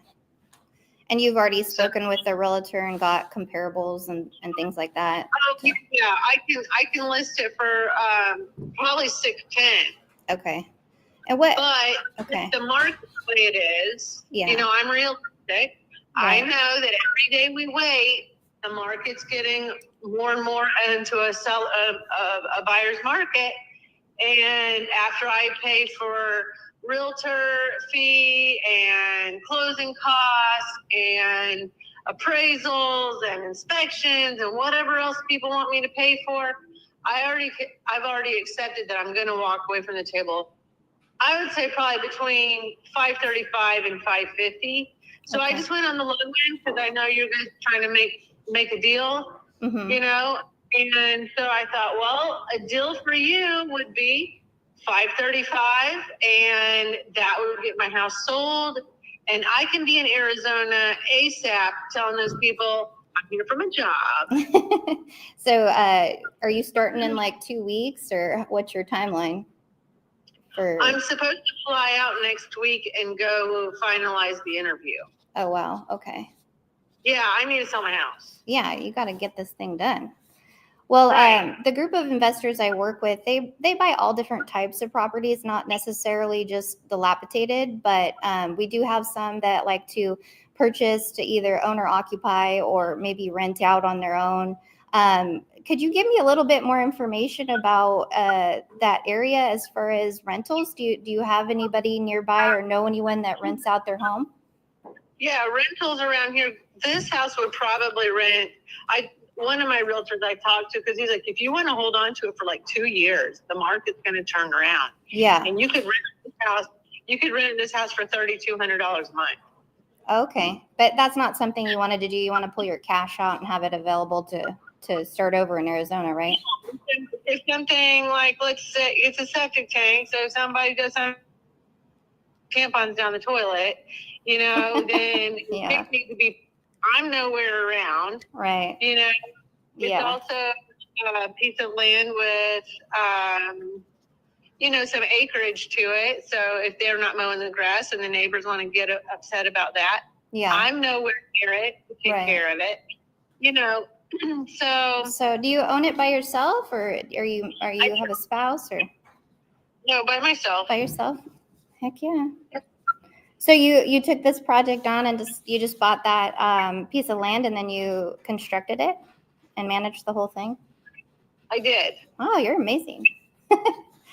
Yeah. Well, no, I'm a little bit crazy. I'm doing it again. Yeah. Because you got, well, number one, you have to be here every step of the way because you want to know what the subs are doing. Right. And but I happen to have friends that are contractors, and so I got hooked up with some pretty sweet subs. Yeah. High end contractors.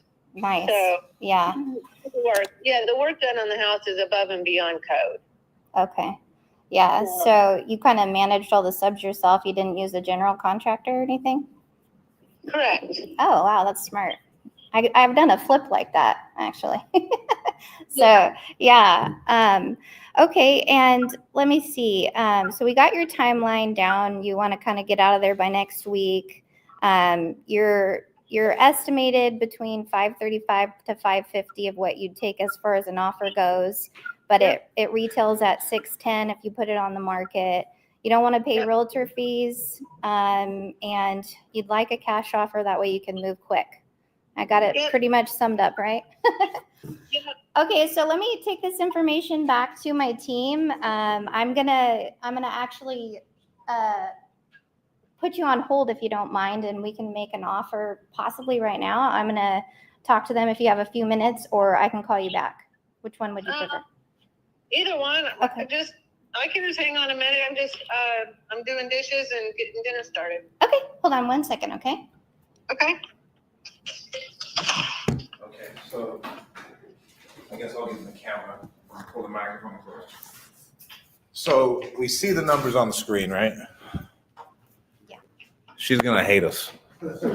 She's gonna, but I mean, like, this is one of the sellers where typically everybody still gets an offer, right? But with her, I would just ballpark it and like, honestly, ma'am, I know you're saying you want like X, but based off of us being able to at least make a profit, other investors are buying stuff between 400 and 455. And she's like, break a dish or whatever she's doing, right? And then I'm like, oh, okay, no problem, ma'am. I mean, how negotiable would you be? And I could just go back to the team and see what they could do. And then if she's like, oh, I can't go $1 under X, and if it's anything more than 460, we just kind of like, you know what, ma'am, I'm so sorry. I don't think I could twist the arm that much. But I wish you the best of luck on that job interview, and I hope you have a wonderful day. You got this. So you said between 420 and 430? 400 and 455. 400 and 450? Okay. Melissa, you there? I am. Okay, so I took it back to my team. Just a quick look. They're kind of around the 400 to 455 range. I know that may be a little bit different from what we talked about. Would that be something in a range you'd entertain at all, or? Not even close. Okay. Where your bottom line is the number you gave me earlier, or? That is my bottom line. Okay. Okay, well, I appreciate your time, and it doesn't look like we're going to be anywhere close to each other. I mean, we could maybe do 460. That'd be pushing it a little bit, but no? Okay. Okay, I know. You put a lot of blood, sweat, and tears into that property. I'm sure about it, and it looks great online. So I'm sure you could maybe work with somebody. I know you want to get out of there, but 460 just isn't going to get it done, huh? That's okay. Maybe when it's time, it'll happen. Yeah. Well, you've got my number. If anything changes and you want to reconsider anything, let us know. Okay, thanks. Okay, thank you. Have a good one. Bye-bye. Bye. Let's give her a round of applause. First off over there. Okay, so biggest thing with something like that, as soon as I say an offer, I shut up. Okay. I want them to sit in it. I don't want to talk over it, Okay. right? So I'll say the number, like, oh yeah, you know, other investors, team, let them. Don't hate me. Team, let them. Other investors are buying stuff from anywhere from like 400 to like 450. Is that something that would work for you? Don't. Okay. And just let it sit. Yeah. Silence is key there. Just silence and let it sit and let it fester, and then let her say, oh, no. That's not going to work. I know I can get $1 million in my house. Blah, blah, blah. Oh, yeah, you know, I get that. I mean, man, how negotiable were you? Where are we hoping we can be? And then the negotiation opened, and she was like, well, the most I could go down would be X.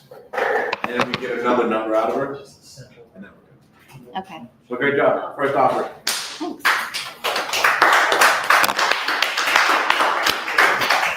All right, so some more feedback for you. I'm going to come squeeze in here with you guys so everybody can see what's going on. So, seller's motivation. Well, how would you categorize it? She's hecka motivated because she wants to get that job. She wants to get that job. How would you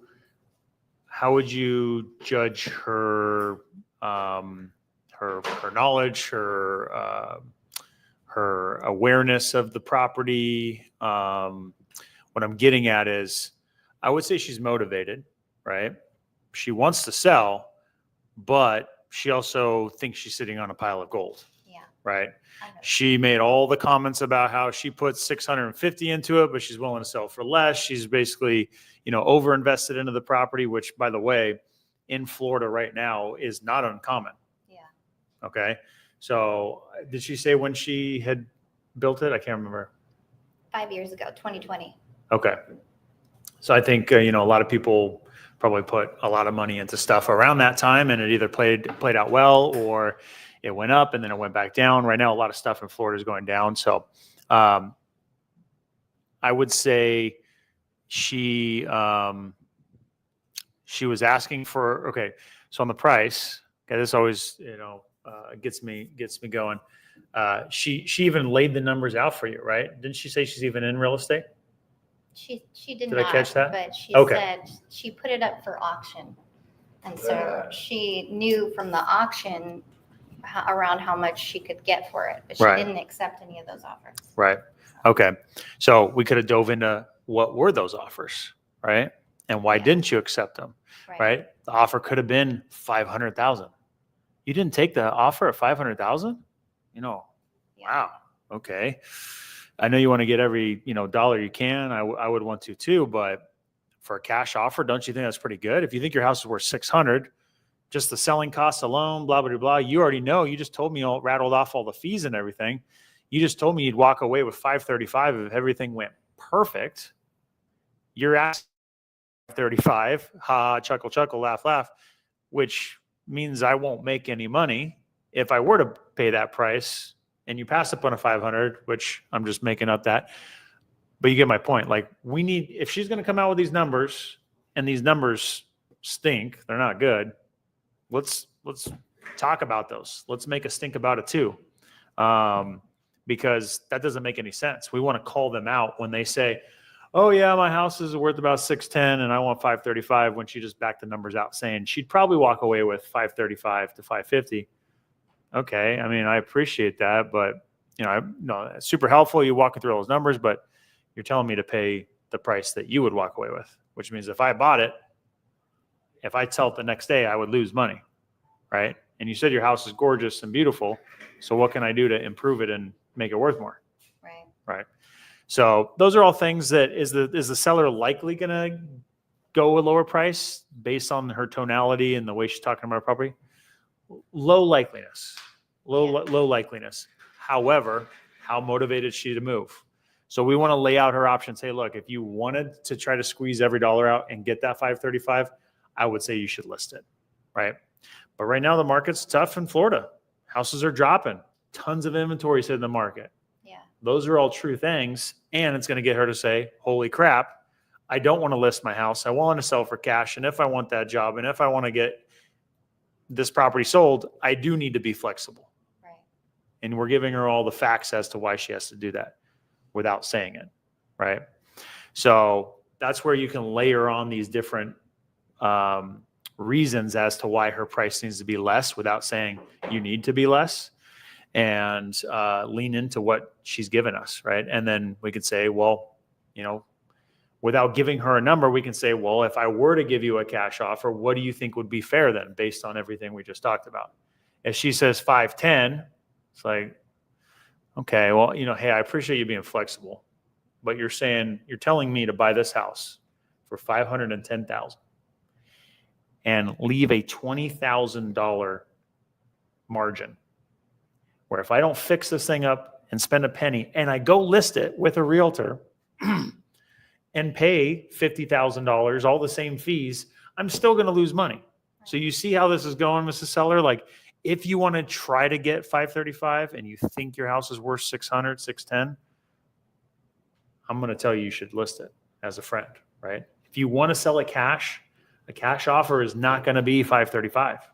A cash offer is not going to be 500. A cash offer may be around 450, right? I just told you, we looked and saw other investors are paying between 400 and 450. It makes sense, right? So if we really challenge them on their numbers and we have at least enough facts ourselves, like we kind of did some due diligence in the background here, then we can push on their numbers like that, right? Okay, yeah. And they give us numbers, now we can push on them. And then they give us some more numbers, we can push on them again. Yeah. Right. I feel like she had herself already set on a price. in her She head. did, which is why we want And- to challenge her. Yeah, you're right. I could have spent more time kind of working that out. Yeah. Being With there. someone like that, though, we don't necessarily need to waste all of our time challenging her, because like, Yeah, when she they're that seemed pretty. bullheaded, Yeah. nothing is gonna change that woman's fucking mind. Nothing. Low likeliness. Like, very little likeliness unless a meteor strikes the yard. And like, oh, you know, there's a little bit of damage on my lawn, and so I'll drop it like $500. Yeah. Like, that's the type of seller you're dealing with. Right. And so anchoring them earlier in the call, as you get more experience, being able to actually write, well, I see one that sold at X over here, and just like throw out like a random low number and anchoring them can help reset those expectations. Well, let's give her a round of applause. Yeah, Great good job. All right, so we got you three with leads left. We'll start that. I thought this has been really good. Yeah. I thought this has been really good. We've been able to give you guys a lot of feedback. I'm gonna stop the battery real quick, and we'll just change the battery real quick. Take off the one.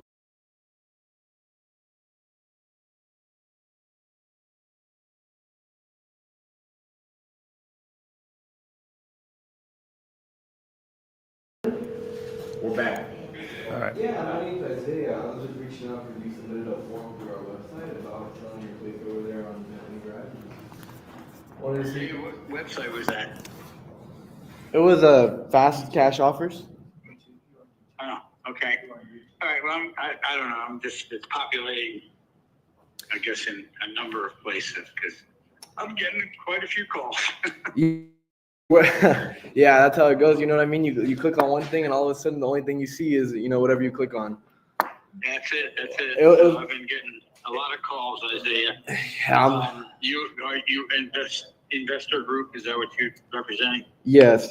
So what? Just to give you a little bit of background about what I do, is me and my partners, we go ahead and we buy properties. We go ahead and see if it works as a fix and flip or as a rental. Then we take it down. And our goal, though, is just to get the homeowners the most money that we can possible, and we put them in the best situation. That way, they could, whatever situation they're going through, get to a better spot. Right? It's kind of the whole goal. And, All the magic words, Isaiah. All the magic words. am I not sweet talking you right now?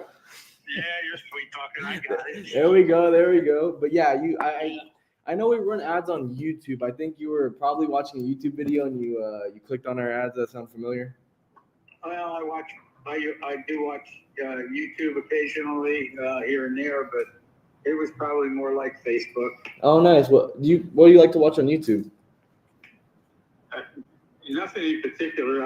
Actually, we use YouTube to download and listen to Christian music. I mean, you might Oh, think nice. we're a little nuts, but we listen to. That ain't nuts. That's righteous right there, man. That's beautiful. Well, there you are. Well, we listen to Christian music almost all day long. Gorgeous. Every day. Oh my goodness, that's amazing, man. You don't get a lot of people that do that nowadays. So that's Well, beautiful. if you're going to listen to music, like you said, you use the word, you might as well be righteous. Exactly. At least make it about our Savior, right? Yep, you want to be with the Lord. Exactly. Tell me about it.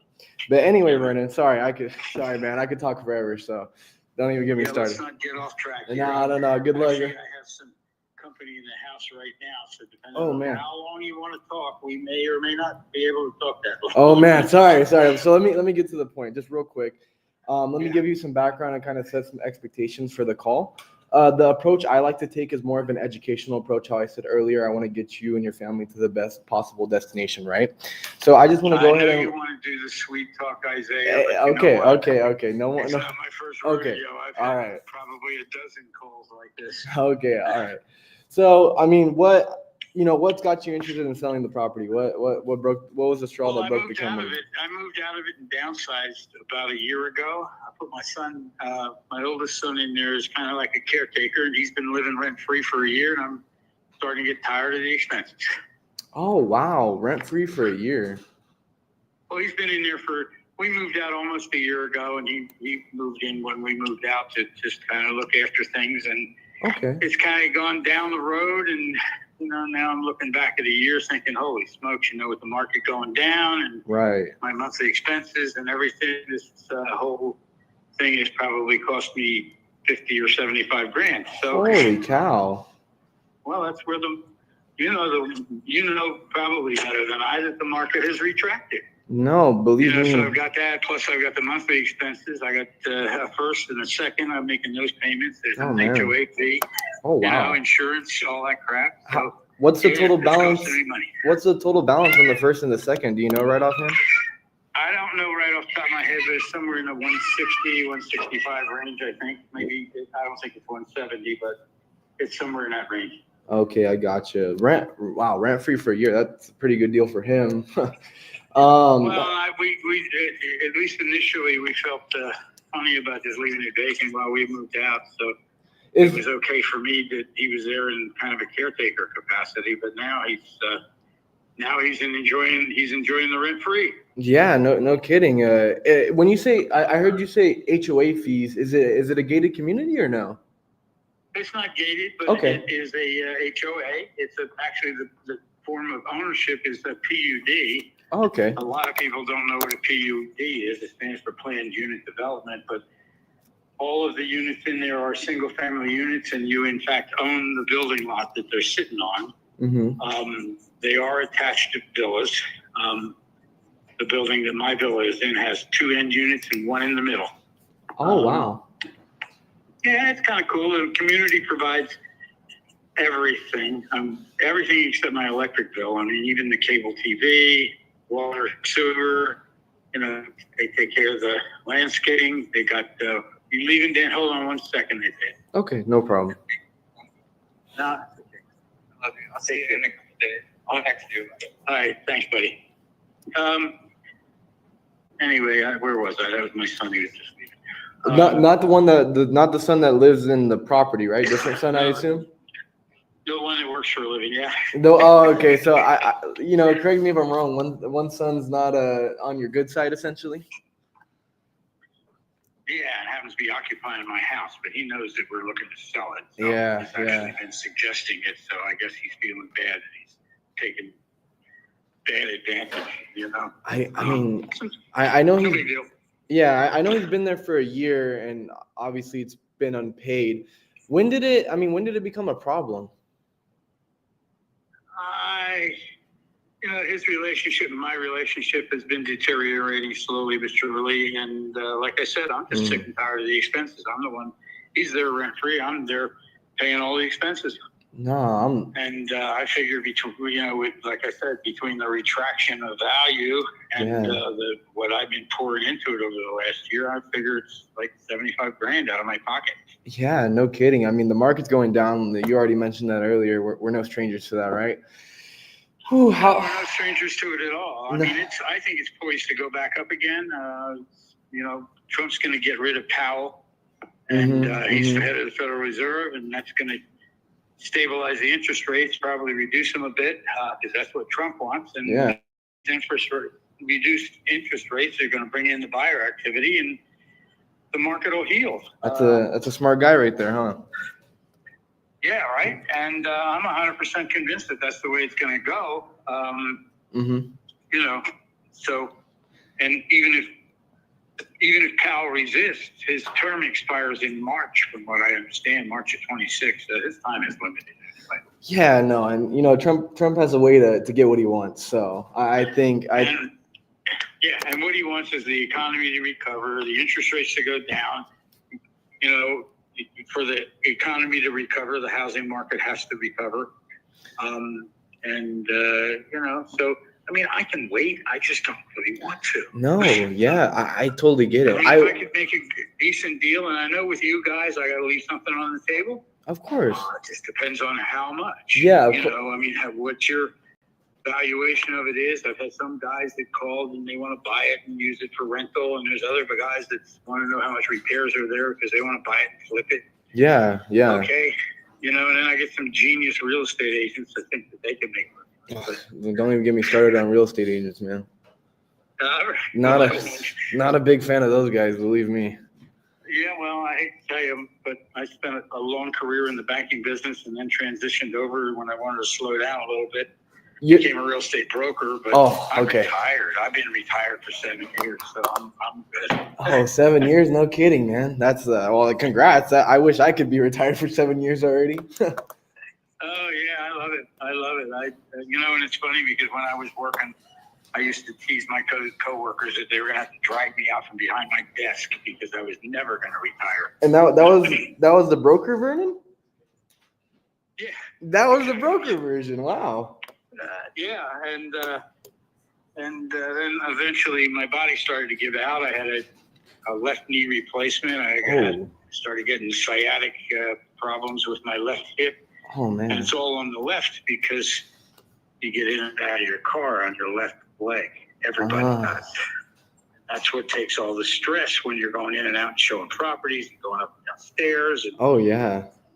so my body gave out. I ended up with a knee replacement. I got a titanium left knee. Oh man. And I was just kind of over it, you know. Yeah. So no. I slowly started to slow down. Yeah. And then the slower I got, the better retirement started to look, and that's when I got the help. All right, I got that. I'm writing down, making sure I make my wife do most of the driving for me. That way I'm getting, you know what I mean? There you go. Well, you know, ask any real estate agent to lift up their feet so you can see the bottom of their feet, and I guarantee you can see the wear on their left shoe. You know what? Most of the good ones, the other ones are just all the wear is going to be on their two bottoms. You know what I mean? On their butt. Yeah, there you go. They're going to have those real light marks on their jeans. Oh yeah, exactly. And little spots on the back. And then they're gonna have the fancy watches or whatever. Like, okay, man, you're not fooling anyone. Yeah, well, you know, and the women with their fancy hairdos and driving around in their Cadillacs. Oh my God. Nails and all that shit. I mean, that's all stupid. You can't make money that way. My God, the pearls and the Escalades. Oh, sorry, Vernon. I know. Sorry, we're supposed to be having a productive conversation here. Let's be productive. My son left, so I don't have to worry about that stress. There we go. Okay, that's one less burden, right? We gotta worry about the first burden we're talking about here on the property, right? And hopefully this nice sweet talk is going to get you to the point where you're going to make a reasonable offer on my property. I mean, sweet talk gets us where we want to get it, right? I hope. I know that's God's most valuable skill. So, but there you go. Right. So, and I was in the people business for my entire career. I got out of the Air Force, went in the banking business. Oh wow, Air Force. 10 years. Yeah, spent 10 years in the banking business, and then wanted to slow down a little bit and get out of corporate America, and I crossed over to real estate, and the rest is history. Man, that's awesome. Congrats. It's you definitely. I wouldn't have just retired 7 years. You're very, very sharp, but I guess that comes with being the brokerage and then definitely being military too. Yeah, well, I'm 77 years old. Really? Yeah. I Damn. just carried two Damn. 40-pound propane tanks And- while we were talking. And see, this isn't sweet talk. This is genuine curiosity here. That's impressive. 77. Yep. Man, that's a good age. Well, that's my first 77. For 77. There you go. But with your son, right, being in the property in the year, have you gone back and seen it since? I'm just trying to get a gauge. Obviously, you get a million people calling you about the repairs, right? I know those numbers are probably fresh on your mind. What do you think it would take to get it to 2025 HGTV sexy, right, for the market? Not too much. I mean, it just needs my son and all his crap moved out, and then I got to get the remainder moved out, and then probably a cleaning crew in to clean it. Mm-hmm. And then as far as what's actually going to be needed as far as repairs, if I had to look at it as a buyer, doesn't absolutely need it, but I would paint the exterior. Okay. The exterior of the building is not like a 1,700 square foot building because it's attached on one side to another building. Oh, okay. Gotcha. All right. And then so you got the front, you got the long side that's not attached, and then the back, there's almost nothing because I have a 12 by 27 foot heated and air conditioned Florida room in the back. Oh, wow. So it's basically just two walls that Wow. need to be painted, and then the exterior is spit giant. Okay. That's a military term. There you go. See, you're getting me now. But so is the roof in good condition then? HVAC? I know you didn't mention it, but I assume it was put on recently. All right, I'll tell you. The roof, we replaced it with a 50-year shingle about 4 months ago. Okay, that's not more than 50 years, so it should be good. Yeah, well, it cost me $17,500. Oh, I put it man. on. There you go. Yeah, and it didn't really need it. There was no active leaks or any of that kind of crap. You go up in the attic to look underneath, and there was no staining or anything. It's just that we had here in Florida a couple of hurricanes back to back, and we lost about 20 or 30 shingles.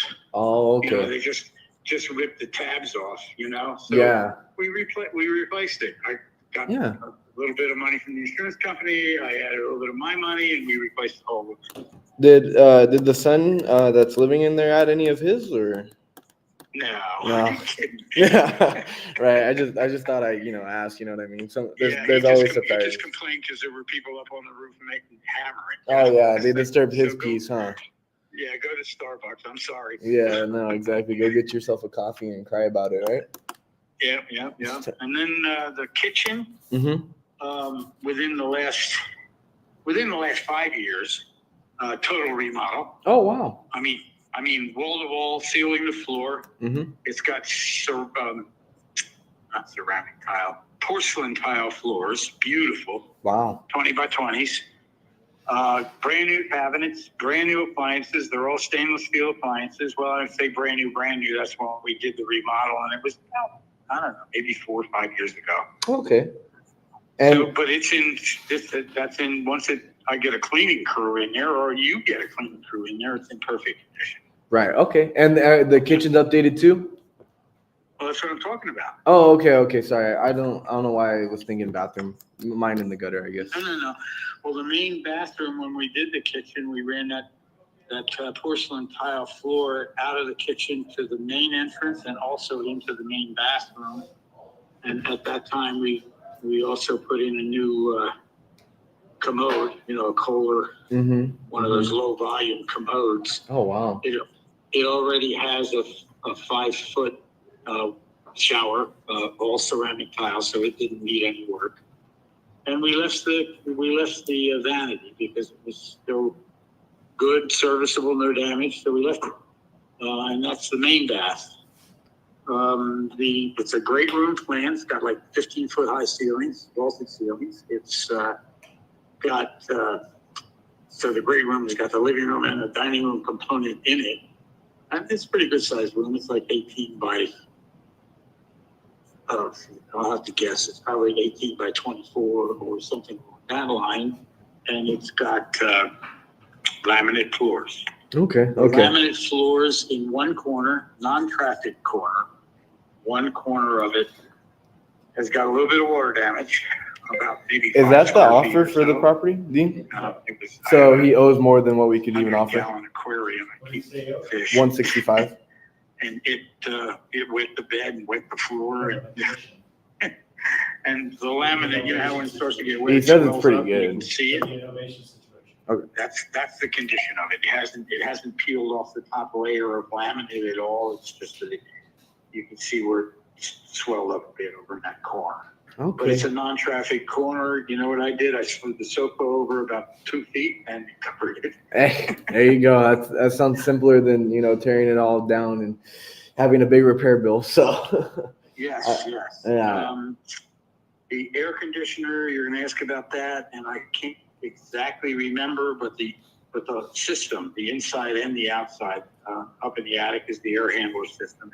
Of course, outside is the compressor system. Mm-hmm. And it was completely replaced about 7 years ago. Oh, okay. Okay.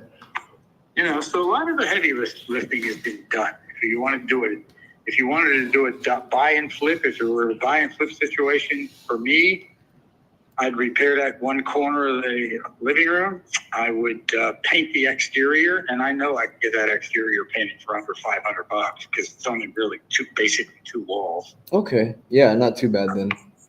Yeah, not too bad. Okay. And what else can I tell you? The master bath has not been touched. Okay. But originally, it's on tile floor, ceramic tile floor and it's got a. They called it a garden tub. It's not a jacuzzi type. Doesn't have jets, but it's a big oversized oval tub in the master bath, dual sink, and the walk-in closet is in there as well. Okay. Yeah. All right. Got that. The next thing I guess you could tell me would be, how much, do you need to walk away with from the property? There you go. You got it. Yep. Your highest and best. My highest and best. Okay. What? Highest and best. What? That's as far as we're going. Yeah. Right. How? I like that your name is Isaiah. It's biblical. We made a Christian connection. That's pretty cool. Yeah, I know. That's where they got the name from, right? Yeah, of course they did. And the book of Isaiah is an awesome book. It's great. It is. Yes. Have Be you? still and know that I am Lord. Yeah. Have you? That's my favorite verse, and it comes from Isaiah. Yeah. No. That I'm not one to say it, but I think it might be a sign. Right. But yeah. So, Bert, have you got any offers already on the property or? Yes. Yeah, and they're just not what you want. The highest one that I turned down. Yeah. What's that? 288,750. 288,750. That's a pretty good offer. How come you didn't go with that one? Too low. My unit, if you look at comparable sales in there, the builder basic floor plan was for that model was 1,410 square feet. There's some in there that are, the older ones are only 1,390. There's a whole history about that community. They're all houses? You don't want to hear unless you're the guy. And I know you're going to So say, what, these are then? turn Where you this over one to is? underrated apartments, blah, blah, blah. But that's been kind of par for the course here. Anyway, the Okay, fixed builder like ready. basic on that model is 1,410 square feet.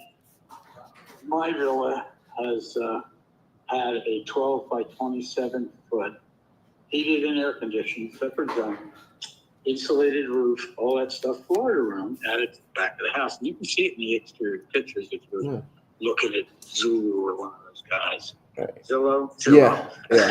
Zillow, all the same thing. Yeah. If how much if you were to go ahead and throw your son out, right, clean up all that stuff, how much do you think it would sell on market for? Well, in this market, I don't know, but I think, as I said before, Powell's going to get bounced out. Interest rates are going to drop. Market's going to recover, and I don't have any problem keeping my son in there for another 6 months. Yeah. I don't want to. Yeah. I don't want to, but financially, I'm retired and I can afford to do it. Yeah. So if it doesn't go to an investor for a reasonable price, and I'm not trying to be unreasonable, I know you guys need to make money too. Yeah, you know, it's not a charity, of course. Of course not. Yeah. Or you wouldn't be talking to me on the phone. No, exactly. Yeah, I mean, I'm good with all that, but I think, I've already told you what I've turned down. Yeah, no, I got you. And And I have 265 behind that one. So, the first guy wasn't a moron. As a matter of fact, I'm waiting for him to call me back now. Last time I talked to him, he said he was going to see if he could get the underwriting department to sharpen a pencil a little bit more. You can get back. So we'll see. Right. It might be off the market tomorrow. I don't know. yeah, no, definitely. So if we are able to come to an agreement on price, is there anything stopping you from making a yes or no decision? Not a doggone thing. My wife and I own it. We have a first and a second mortgage, and I know what the next question is, and I think it's about 160, 170, something in that range. Okay. And wife's ready to go also? Oh yeah. Awesome. We don't live in there. We haven't lived in there in a year. Yeah, I figured as We much. already downsized into a resort community, and we love it. Okay. All right. That sounds good. Well, we'll get this, Vernon. You'll probably never get see this one coming. I'll go ahead and take all the information I got, and then I'm gonna go ahead and get back to my team, see what kind of number they come out with. I understand what you want. I'm gonna go ahead, go at bat for you. See what I can get for you, and we'll All right. Well, for us, Isaiah, I'm sure you must get some kind of jingle for bringing in a deal. Yeah. I mean, that's what makes the world go round. So it's us. You're doing it for us. I appreciate that. Yeah. I can use all the help I can get. Yeah, of course. I'm the people's person. You know what I mean? I have the numbers behind my back telling me what to do. So. Yeah, exactly. So anyway, that's where we're at. I don't know what else to tell you. Your underwriting department might look at that number that I just turned down and throw up, but Yeah. I don't care. Yeah. No, definitely. Well, I don't care. It's really been nice talking to Isaiah. yeah, there you go. Say Isaiah. I haven't seen his face, but I can tell he's handsome over the phone. So, you know what I mean? I can talk to him all day, but that doesn't make us money, right? Yeah. Now you're just representing an investor group. You guys aren't. Yeah, it ain't me, Vernon. I don't control the money. They don't let me touch that stuff. If I did, we'd go bankrupt. But you're not agents, right? No. We're not agents. We're investors, man. Okay. Yeah. All right. Well, that's better. I'm talking nothing but investors right now. And it's leaking through, and I'm getting Remax agents are driving me nuts. Oh man, that's the devil in disguise. I've had two Remax agents from the same doggone office call me this afternoon. Seems fishy to me. Yeah. Well, yeah.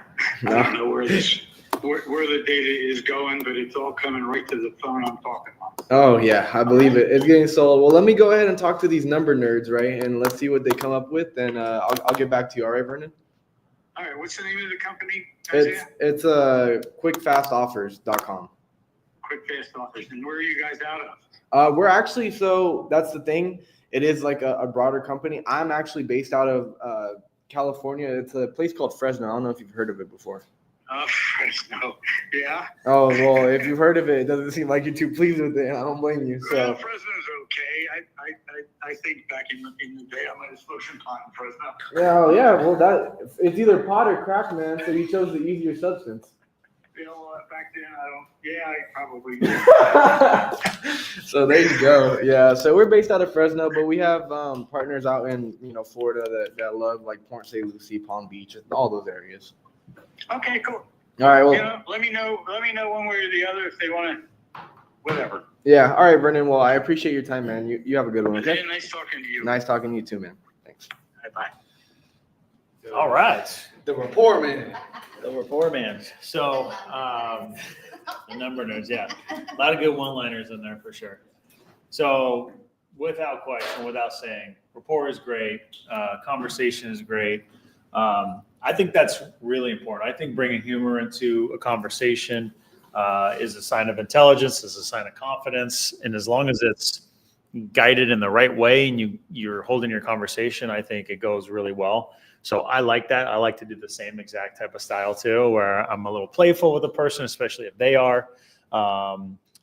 which he certainly was. So I think that was great. I think all of the questions, diving in, getting as much as you could was super helpful. It's tough on the price, right? It's tough on the price. There's nothing to do. You could have the best conversation. You built the best rapport. The guy wants to work with you. You can tell. Yeah. But the price just seems off. We're looking at the comps in the background. If we're looking at Redfin right here, we see the one for 317, and we see, or it might be 312. What is it? 317.5 and 273. That was last October, 2024. We know that the two most recent comps of similar square footage, like right around the corner, is 235 and 245. He said it himself, the market's retracting. We can see it from the data standpoint. So the fact that he has an offer at 285 allegedly, right? You even asked him like, wow, that sounds like a really good offer. Why didn't you take it? He said it's too low. I don't want it. I would, for the sake of asking, right? And based on what we know kind of going on in the background, going on mute, talking amongst each other, right? And if you don't have a room full of people to do this and you're doing this at home by yourself, you should be doing your own research in the background a little bit and checking on this so you can have a conversation in depth, right? We want to say, okay, yeah, 285, you think it's low. I mean, what were you expecting then? Because from what I could see, I think it's crazy you haven't taken the offer yet, right? So I think just one little layer deeper and just kind of asking, why haven't you taken it? You said that. He said too low. And then, okay, well, I think it's actually a great offer, and I don't see how anyone could give you more, right? Your second offer is a 265. I think that's an amazing offer. I like you, Vernon. I mean, I would take one of those offers. I'm looking at the data, and it looks like the market's pulling back, just like you said. I'm seeing it less. Obviously, that doesn't result in us getting a deal, but potentially, in a one-off rare situation, it turns out that those offers are BS. Potentially, More times than you think. More times than you think. I didn't hear the call, but we will end stuff a lot of times. Like, hey, sometimes like they say they're going to do that, they just don't perform. If anything changes for you, just give us a call back. Yeah, we lock up probably 1 month out. When we know it's a good offer, we want to challenge it. We want to essentially validate that it's a good offer. Challenge them why they haven't taken it. Sometimes say that our offer would be lower. So if that's a real offer, I would take it. But if for some reason we don't want to just, take ourselves out of the deal, like Stratt was saying, if for some reason those people, you don't trust them, you don't think they're going to follow through, or they don't follow through, or something's happening, I think we've had a great conversation. I'll take care of you, but it's not going to be at that price, right? So you can have that type of conversation, and sure enough, we have not been the highest offer and still gotten the deal because they didn't trust them. The person couldn't provide a proof of funds. You name a reason, they came back to us because the rapport was there, the credibility was there, and so tough on the price because that conversation is just so good. Yeah, it sucks. And so good. Yeah, just so many, just great takeaways on how to build rapport, how to have a really good conversation, how to, it was a really, really great call. Probably doesn't think I'm 20. Yeah. Well, okay. So the best line of the whole entire call that killed me was Vernon says he's been retired for 7 years, and Mr. 20-year-old Isaiah here says, "Oh, 7 years, man! I wish I was retired for 7 years." Retired at 13. Hell yeah! Retired at 13. That's the best line you could have possibly come out with. But yeah, he's just looking around at us, just with a smirk on his face, just crushing it with charisma and doing a great job. So not much you can do about the price, right? Is it still worth to give him a call and have that additional conversation that we just kind of played out? I think so. See what happens of it. You never know, but at least you close the loop. You should do it and close the loop, but don't give a hard number. Okay. Just give a ballpark. Like, hey, the team will invest the offer to be good for about 24 hours. But hey, if they try and drag you out or change anything, or they're saying they need 60 days to close or some other nonsense like that, just give me a call. All right. We'll make it happen for you. We're in the business of closing deals, not locking up contracts and dragging people out. The number that I give you is a number that I know we can perform on. I know lots of other companies will give people the number they want, and then a couple days before closing, day of closing, they come back and they cut your knees out. They say, hey, sorry, Mr. Seller, we're gonna need to be here because we found this. That's not how we like to do business. So in situations where the offer is high, or why haven't you taken that? We can start to ask questions about like, who was this? Was this an investor or like a neighbor, or who made you this offer, right? Oh, it was an investor. Okay, I honestly have no idea how they're going to make the numbers work. Like you said, the market's retracting. I see what this house can sell for actually below it. I know you want more, but I'm just telling you what I'm seeing. And so I don't know how they would make that. Have you asked for proof of funds? Have you checked out their website? Have you met these people, or you just talk to them over the phone, right? You can try to kind of put out these landmines that are going to potentially get him to realize that they're not legitimate or they're not credible, without you like bad mouthing them, right? Yeah. That's the one thing, just to be clear to anybody that heard that strategy, right? Last thing we want to do is say, oh, those people are, this or that, or something bad about them, because that doesn't look good on us, right? And it's just not the right way to do business. But if we plant landmines and say, I would look into that and see if they're this or see if they're that, can help you a lot of times, right? Especially if you have those things. Good job, man. That was hard though, the price. That sucks. The price is tough, because if the price was If it was there, reasonable, I had that. if the price was there, it was a layup, slam dunk, alley-oop, backflip dunk, So let's give it up for Isaiah. Great job.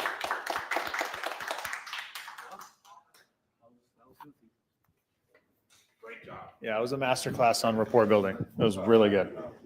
That's fine. That's fine. For you guys, Yep. how many times have you guys had leads that were like really good with the call, but just didn't work out with the price? Yeah, so the question, how many times do you have leads where you have a great call, they're leaning in, and just the numbers don't work? Happens all the time. Happens all the time. Could happen because they owe too much. Could happen because of some other information they received, or knowledge they have, or just expectations, right? And sometimes we've had deals where they need X amount of dollars to be able to relocate to the next place, and they can't have a penny less. And that's just the way it plays out. And it doesn't work out, even though they want to sell, they need to sell, you name it, it happens. So I'd say when a person's motivated, they're leaning in, they have all the ability to sell. I'd say it's generally less frequent that just is the surprise that ruins the deal. But it happens. Right, so who hasn't? I You call- two are the only two who haven't talked to people? No, I haven't talked to anyone, but I had to pick up my sister from school. Ooh, I love that excuse. I love the pick my sister up from school excuse. Your sister has feet, right? She doesn't.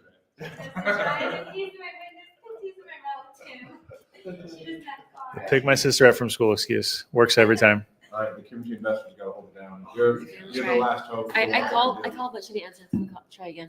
Yep.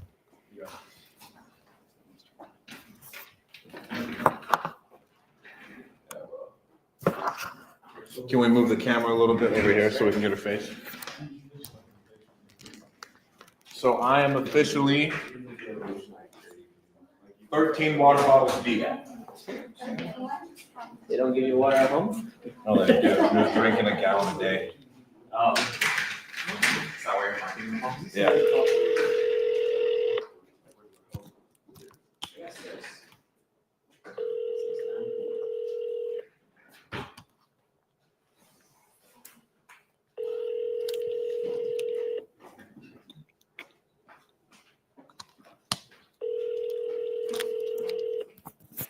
It's okay, we triple dial.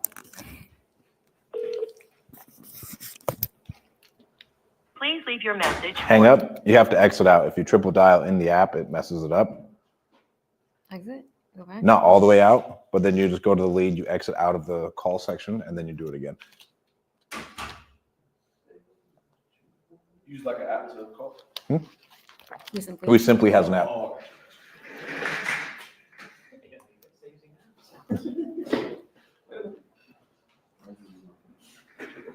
But I'd follow up with that guy again, though. I'm telling you, we get stuff all the time.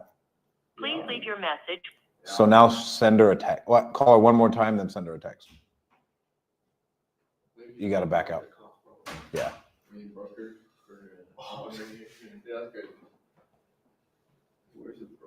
Disconnected. What was that? Marie, can you mute?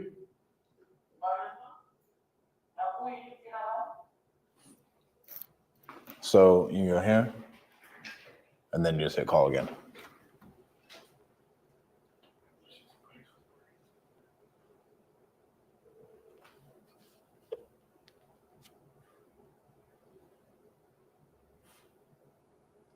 Please leave your message for. Now we send him a text. What do I say? You're good. You're good, bro. I talk like that all the time on my streams. What do I say? Hey, so-and-so, you reached out to us about buying your house on X, whatever it is. When was the best time for you to talk?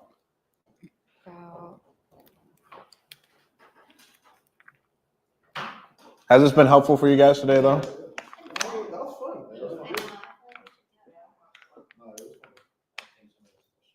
Marie, do you have a question? Will you mute Marie?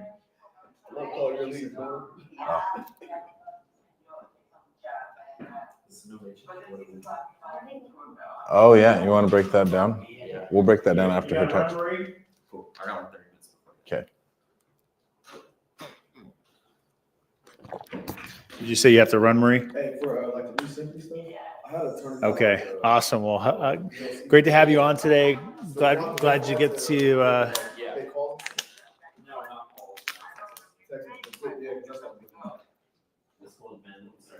What's that? You don't want to leave, but you got to go? Oh, yeah. All right. We can end the stream now. Unless. Do what? We can end the stream now. We'll break down stuff with him. We'll do a quick Deal Champs community. I'm not sending the text though. So I'm gonna Live stream. Yeah. I already figured that out. Hello? Yeah, your face is all over there. Hello? Hello?